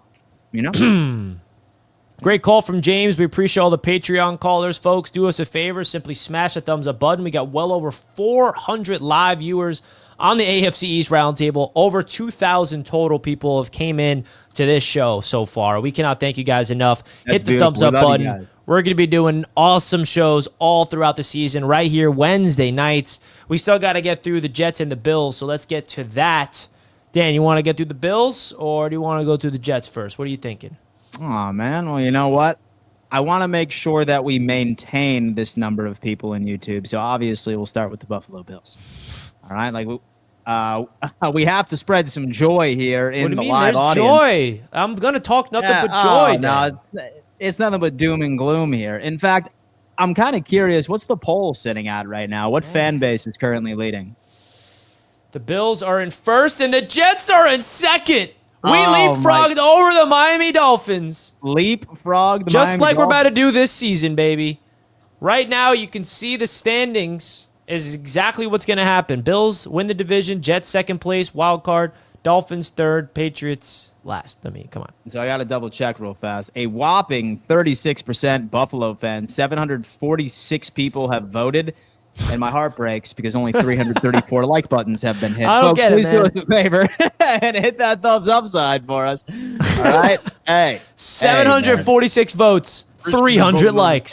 300 likes. That is diabolical. Folks, please do us a favor. Hit that thumbs up sign. All right? Let's continue. So the Buffalo Bills right now, we are gearing up with joint practice against Chicago. I believe that starts not tomorrow, but the following day. I'm very interested to see what this team can do. Right now, our wide receivers are in absolute body bags. Have Khalil Shakir with a high ankle sprain. Same thing with Caden Prather, our 7th rounder, who is limited in practice today. You have Curtis Samuel out with a hamstring injury as well. Many people are trying to find a way, of course, to trade him if any team would be interested at all, because we would see some sort of cap relief, not release, but trade.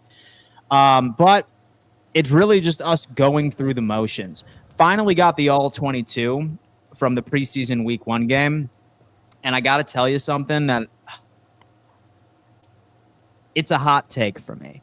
It is a hot take for me. And I sort of teased it a bit earlier. So much questions around our safety room. Watching Jordan Hancock play on preseason week 1, where he predominantly took the majority of his snaps at the safety position, I would not be shocked in the slightest if eventually Jordan Hancock ends up becoming the starting free safety aside to Taylor Rapp sometime during the season. McDermott has been talking about Cole Bishop in basically saying how disappointed he was that now he has missed 2 training camps in a row, at least for the most part. He's missing out on quite a few reps. We all know the struggles that he had in development last year. It sounds like Sean McDermott's not too confident in Cole Bishop based off of the sentiments we're getting from the press conferences. So very high on Jordan Hancock potentially filling that role. He's a Swiss Army knife. He can play slot. Same thing with Cam Lewis. He's actually been doing pretty good as well. Like, those two are very similar players. Does the Buffalo Bills end up transitioning him over to safety exclusively? I don't know. That's a conversation for a different day.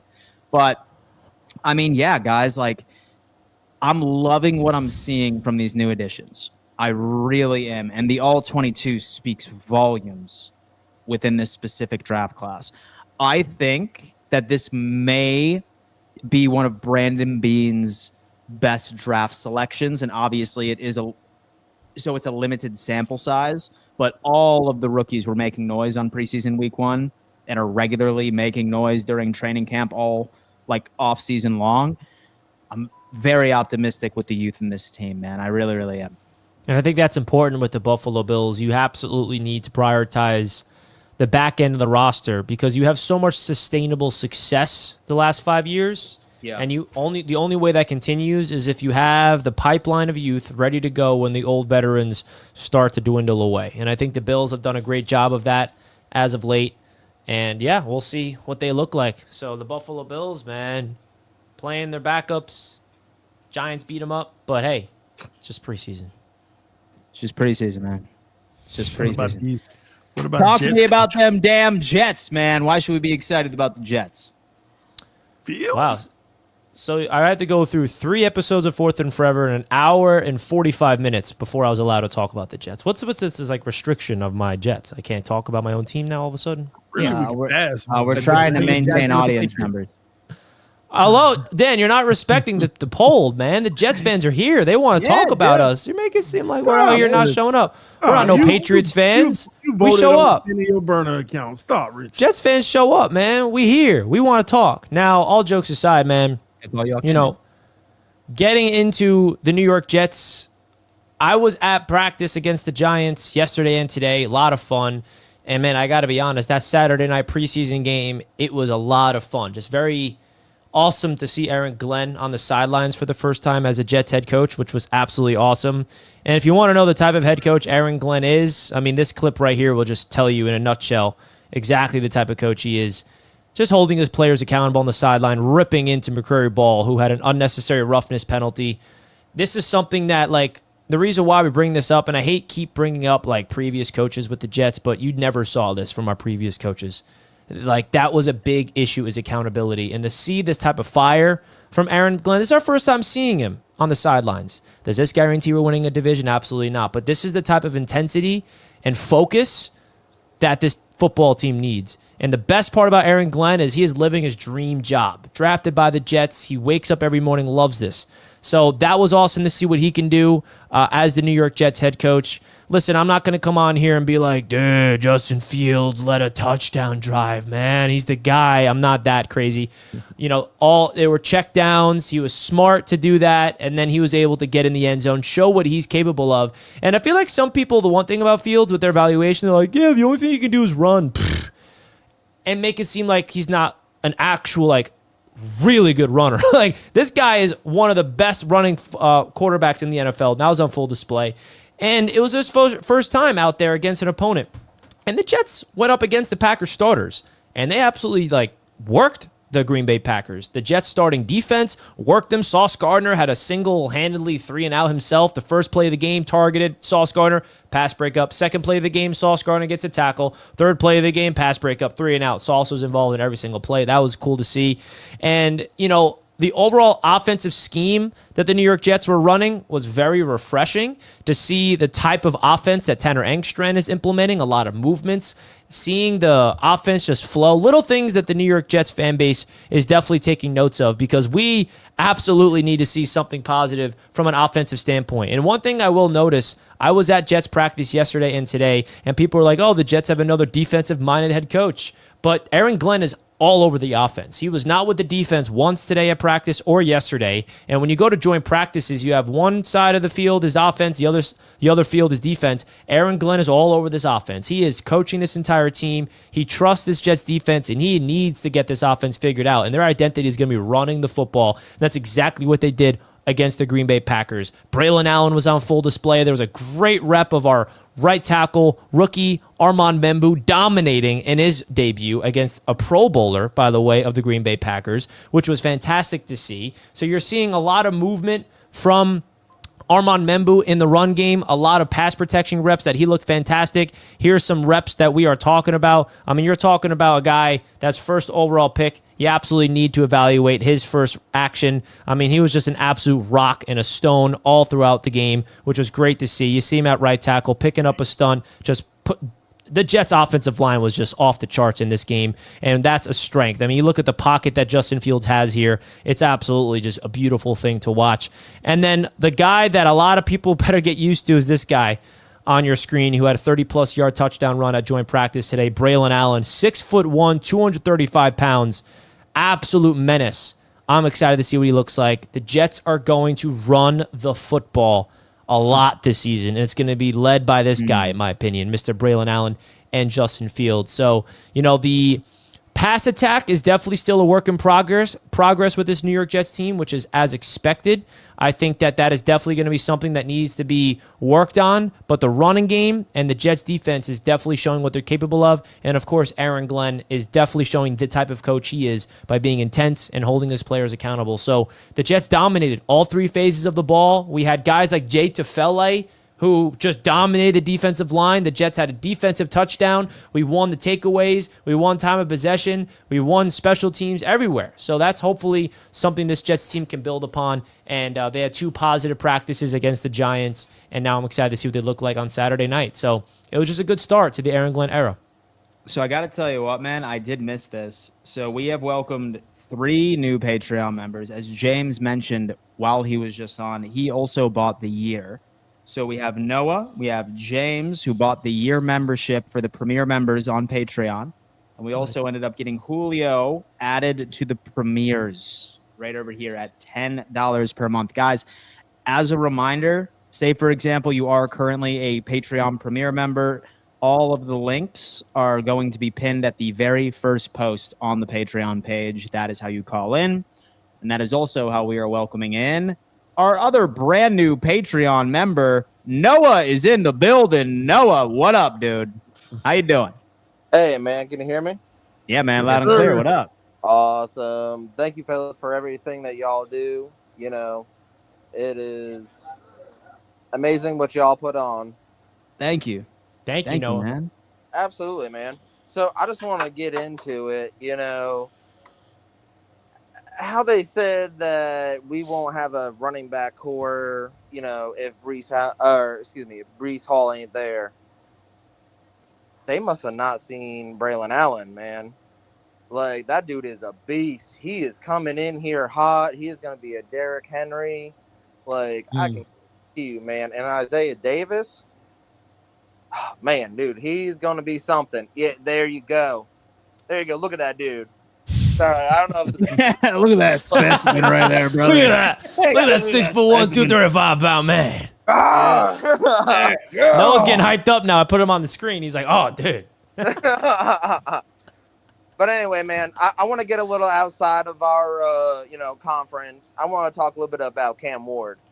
Okay. This man wants to go in and say his offense is mid. Yeah. How long do you think that man's going to last there before he just calls it quits at the Titans? Because, I mean, come on now, man. That dude is a competitor. I see this man winning the Super Bowl, but it's not at the Titans. How long do y'all think that he's there before he's just like, I'm done with him? Interesting. Very interesting. So as far as Cam Ward, man, I think we could be reasonably optimistic that perhaps they end up hitting on a couple of draft classes. I hope that they really put in a huge effort into building the trenches for him next offseason. There's really only so much that you could do this year. And I do think that he's going to be in for a rude awakening this year with all the pressure that he's going to be experiencing, especially compared to that absolute unit like he had over in Miami. And so the year like previous. So I think it really just all depends, man. So it really just all depends on like how this front office builds this team around him. Like he was the same guy that ended up listing the current wide receivers on the roster as right a part of his top 5 wide receivers in the NFL. But so I look at it, and like me and Richie, we were actually so we were joking about this right on 4th and Forever earlier today, where we said that for some reason it's the Tennessee Titans is the literal retirement home for like wide receivers, and they have Calvin Ridley and Tyler Lockett as the like 2 dudes that are going into it. So I guess it just depends on their offseason, man, and hopefully they can do right by the kid. Thoughts, guys? Yeah, I It's mean, Cam Ward. I'm a big fan of Cam Ward, man. Ever since I met him at the draft, I'm rooting for him. I'm absolutely rooting for him. At the draft. Ever since I met him, I was sitting next to him, talked to him and his family. They were nice to me. I was nice to them. I'm a big Cam Ward fan. But I think that he's somebody that has this confidence to him, this quiet confidence to him that I think is going to translate. And a guy like that, I've learned, and I watch a lot of stuff covering the whole league, so I've seen a lot of people coming out of Titans camp say that everybody in that building is looking at Cam Ward like, yeah, he's that guy. Like they feel like when you got that guy, you can feel it. And he's got to go out there and prove it. But in terms of like, is that a guy that we can rally around or not? Like he's walking into that building and he is having that aura, has that energy that like he's taking over this team, and you know they're going to lead. He's going to lead that squad. I saw a picture of him today riling up his squad. And, dude, the Titans are going to be trash this year, though. But I still think that Cam Ward has a bright future in this league. And if he struggles this year and the Titans look terrible and they have this whole coaching staff's change, which I probably think is going to happen, I'm not going to give up on Cam yet. I think he needs time to grow. He's a little raw. Thoughts, Colby, TD? I mean, I don't know. I mean, Cam Ward's playing for the Titans. That team's an absolute dumpster fire. I don't believe in their coaching staff. I don't think that he would have been an early first-round pick in last year's draft class. Maybe he would have went at the end kind of like Michael Penix, but I think it was a bad draft class. I don't think he's going to live up to being the first overall pick, but can he at least be a franchise quarterback? For the Titans, time will tell, but I don't think he currently has the work around him that he needs offensively in order to thrive. So honestly, I think for the Titans, 2025 is just a throwaway year. Yeah, Cam Ward, I don't think he's going to want to leave. I think they're going to be bad, but it's going to be a situation where they're going to be looking for the next coach for the Tennessee Titans in a couple of years, maybe 2 years. Because like Kobe said, I don't believe in that coaching staff right now, but we'll see how that turns out. But he's a competitor, man. I'm pretty confident that he wants to take the Titans to the top, and he's going to be invested in helping them do that. You're the biggest Cam Ward fan there is. All right, that's fair enough. Well, thank you, Noah. We're excited to have you as our Patreon caller all season long, man. Don't be shy to call in the 4th and Forever as well. Absolutely. One more thing before I let y'all go. Yeah. Go down! Yes, sir! Oh! Go dogs, brother! Let's go. That got Dan fired up. That's what I'm fucking Hey, yo. about, man. Hey, listen, man. Listen, Hey, yo. dude. I'm all jazzed up because, as you know, we launched the college football show on this network. And I feel like people have yet to discover it, and they need to. Because myself and Jay Tuck, every single Mondays and Thursdays, all right, at 6 p.m. EST, we break down everything, man. Like, we have a brand new AP poll that we had to react to on Monday. There's so many storylines coming out of fall camp as we speak. I'm sorry, Miami Hurricanes fans, but Carson Beck's an absolute bum. But, I mean, really outside of that, dude, it's college ball over there. If you haven't subscribed, I mean, go on ahead and do it. Because we're talking all kinds of college ball over on the Roundtable Sports Network. That's for damn sure. I love how you put on a Southern accent whenever you talk about college ball. Damn, college It's like, ball, you embrace. Do you talk in that accent throughout the whole show on Roundtable CFP? You should, honestly. I should. I should, to be It's like you put on an accent. I should. We have another Patreon backstage. We have Julio backstage, a brand that's new my Patreon boy. contributor, Julio. Premier. Come on, man. Julio, Come on. welcome. What up, man? Rich, what's up, my man? Yo, it's great to have you on, man. I missed you. I'm back. I needed Let's that go. whole summer vacation. I know. This is a usual Jets media caller. Now a Patreon member for Roundtable. Well, I appreciate you, man. We need Jets Nation showing up on the Roundtable this year, on the AFC East Roundtable. So I appreciate you, bro. I ain't going to TD at all today. Huh? But I got a question for Dan Mitchell. Oh no. Yeah, I'm coming. Oh no. Don't y'all host on what's that? Oh, I forgot now. Shoot. Hard It's Knocks. all right. Don't you host Hard Knocks this year? Yeah, we're hard knocks in it right now. Yeah, right now. So you know the curse behind that, right? Curse. So I don't buy that much. It's Why because you Hard don't buy Knocks is it? basically. So they just changed the rules on it. Like normally, what they did is just put like dumpster fire teams on there, but then they lifted the rule this year. So I'm not sure, man. Listen, like this culture in Buffalo is too strong to break, Julio. It's too strong to I break. don't know. It might be the year. And I look at It might be the year. It might be the year. Oh, I like it. The TD put. Oh, TD disappears. So now you're in as Tony Dow. What's up? Look, we've been in the dumpster fire for so long. Now we quiet. We coming. Julio, so excited to have you on this year, man, as a Patreon caller. We need you every single week, my man. Let's go, Jets. Julio, we appreciate you, man. Appreciate the Dan call, Mitchell, bro. We coming. Oh, I'll tell All right, man. All right, man. Let's PD, go. Don't hide. Can I get a?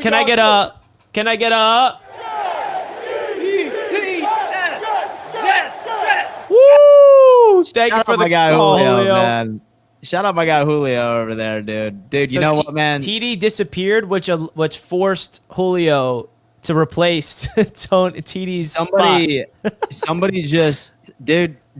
So many new members right on Patreon, which I think is absolutely awesome. Shout out to everybody that has signed up, including my boy Dwayne, who I saw in the chat, being like, "Thanks for shouting me out, Dan." You're right, Dwayne. I'm sorry, I totally forgot. Yeah, come on, man. Shout out to Dwayne for hooking it up as well. I mean, boys, you know what? I love this show. I love talking ball with you every single Wednesday evenings. And Richie and TD, I feel like I see you every single day. I spend more time with you than I do my own mother, but that's okay. Glenn, what's going on? I signed up for the event. If you have an event, I will be there. I just will need info for a hotel. TD and Dan failed the exercise. I will have another exercise tomorrow on 4th and Forever. I passed an exercise from Where Glenn. were these exercises during the off season when we needed them, Glenn? All right. Glenn, thank you for the $10 super chat, man. Much love to you. Much love to you, Mr. Glenn. And I'm excited for your exercise tomorrow. And yeah, I think, we would love to figure out a hotel part of it. You never know, because obviously the event, people needs to travel. That's not located in the area. So maybe we can help out and give you, a connect of where you're going to stay, Mr. Glenn, and other people that wants to travel for the event. So I don't know, man. There's something special with this event happening. Dan Mitchell, do you know the Hard Rock Curse? Julio sent in the super chat before he came in on the Patreon. My boy Julio up in here, man. Nah, listen, dude. Dude, that was hilarious when is TD too dropped strong. out. Where even is TD? He disappeared. And then he stepped up, and all of a sudden you see Julio on the screen with his Jets jersey on. Oh, I love that. We see Julio. Colby, in you here, good, man. bro? The reveal. Dude, so remember when I told you guys before that my throat does this thing sometimes, like my neck, my vocal cords where it tenses up? What's happening right now? Yeah, so that's why I'm a little quieter right now. That's why. It's tense up. I got to tell my doctor about it. Dude. Titans pick. Go ahead.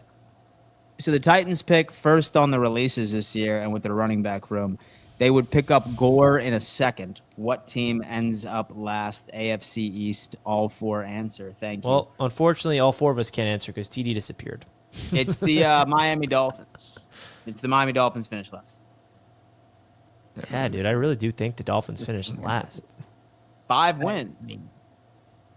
It's got to be between the Dolphins and the Jets, right? I mean, it's got to be. So we have James. I don't know. here I mean, the coming in, Patriots to have something to say about it. What have the Patriots done to prove they're not in that conversation? Please enlighten me. We have James saying, spend more time with your mother.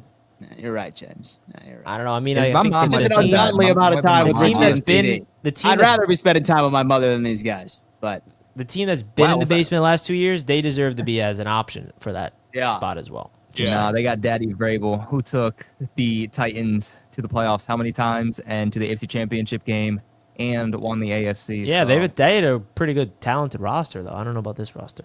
Izzy with a $5 super chat. The Bills set their core.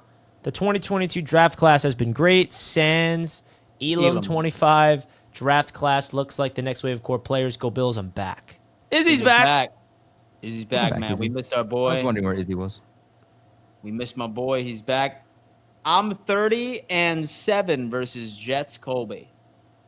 30-7. It's true. Tom Brady is 30-7 against the Jets. He owns that. In fact, did you guys see the Tom Brady Hall of Fame induction ceremony where he metaphorically wiped the Jets between his ass cheeks? It was awesome. It was amazing. I love how the Jets live rent-free in his brain, that we're on his mind when he's 30-7. having a statue. He owns you guys. I mean, he owns several teams now. He has to make sure he calls who beat you him in the guys out playoffs now, in man. his own house? I think that still lives rent-free in his brain. We beat him in the playoffs. That's all that matters. I don't care about the regular season. I don't think you guys live undefeated rent-free against the Patriots in the 30-7. playoffs. 30 season's cooking right now, baby. The Jets will season's never go to cooking. the We got 387 of you fools in here rocking with us, and we appreciate you. Scott coming on in. This is for the whole panel to per question. Who is the most under pressure to win now? 32 teams. Second question, what coach on the hot seat this year? I genuinely believe the Dolphins. You can answer for both of these questions. Oh, yeah. They're on the most pressure to win now. Definitely. And their coach is on the hot seat. I Kevin really think Stefanski. that's the answer. Kevin Stefanski for head coach. And the Browns, period. Sleeper pick, Cincinnati Bengals. That's a good Cincinnati pick. Bengals are definitely a team that are under the most pressure to win. And their coach, his seat is fiery hot. Say, for example, that they have the same woes as last year where they finished 9-8 and their defense just doesn't deliver for them and they miss the playoffs. Zach Taylor will be gone. And, yeah, that's my take. Joe Grow, Colby on TV. Live chats block you out. LOL. Change spots with Sleepy Dan. Sleepy Dan, what are you talking about? I am rejuvenated with some energy. All right, listen, we are live. We are live a long time. All right, each and every single day. Maybe I am a little sleepy. All right, but it doesn't matter. It's all right, Dan. It's your bedtime. Well, we lost Tony Dow. Doesn't seem like he's coming back. Yeah, we did lose Tony Dow, but I mean, what can you do? Well, we got week number 2 of the preseason coming up, folks, and we're excited about it.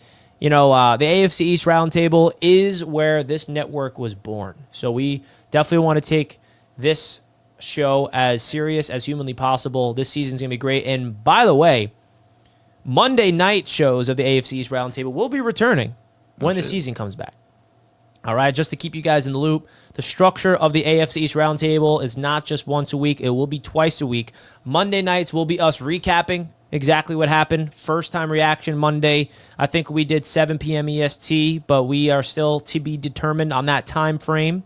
And then your usual Wednesdays show when we'll get deeper into the storylines, get deeper into the games a little bit more, but then focus more on previewing the next matchup. So you guys are going to have 2 live shows of the AFC East a week when the season begins, which, by the way, is just in a few weeks. It's not in a month. It's not in 4 months. It's like in a few weeks. Oh, I'm so fired up, man. That's exciting. Oh, fired up, man. Hit that thumbs up button, chat, because you are all terrified of the Jets deep down in your bones. You just don't want to admit it yet. Damn. Folks, we appreciate you tuning in for another edition of the AFC East Roundtable. I'm sure TD sends his best. Please do us a favor. Smash the like button. Subscribe to the channel if you haven't already. And we'll see you tomorrow for another edition of Fourth and Forever. And we thank you guys for the support on Fourth and Forever. That show has been going crazy, and we really do appreciate it, guys. We're really trying to make that a daily mega show. Shout out to Colby for holding it down yesterday. Did a great job covering the NFL, as he always does. We appreciate it. And also, just last thing I'll say, make sure you guys check out the rest of the network. Colby's doing a tremendous job hosting NFC South, AFC West. We got Z-Bot hosting NFC East Roundtable. We got some new creators in the network now. Remember that this Roundtable Sports Network is not just this division. We scaled it to all 7 divisions. And if you guys can show the same love to the rest of the divisions, we would genuinely appreciate that. Just know that we're all working on those types of things behind the scenes. A lot of fun stuff coming up this season. Dan, give Bob a slap. Uh-oh. Is Dan here to do it? Colby, you have Dan's anything not to here say give Bob before we a wrap slap. things up? No, just as always, appreciate you guys for tuning into the AFC East Roundtable. Make sure you guys check out all of our respective channels. I feel like we never plugged that. Make sure you guys check out the links in the description box below. Subscribe to my channel at Patriots Global. Subscribe to Richie at Jets Media. Subscribe to TD at TD Fins Talk. And subscribe to Dan at How many subs Dan you at, Mitchell, man. Colby? Man, I'm at like between like 21 and 22. Ooh. So keep your friends close, but keep your enemies closer. Ooh, And there we go. Dan on That was TV. a real slap, bro. That was no... And he deserved every single second of it. Personal. Wow. He deserved every single Newton of force right there, my friends. Well, we love you guys, and we'll see you tomorrow, 4th and forever. Peace out. TD says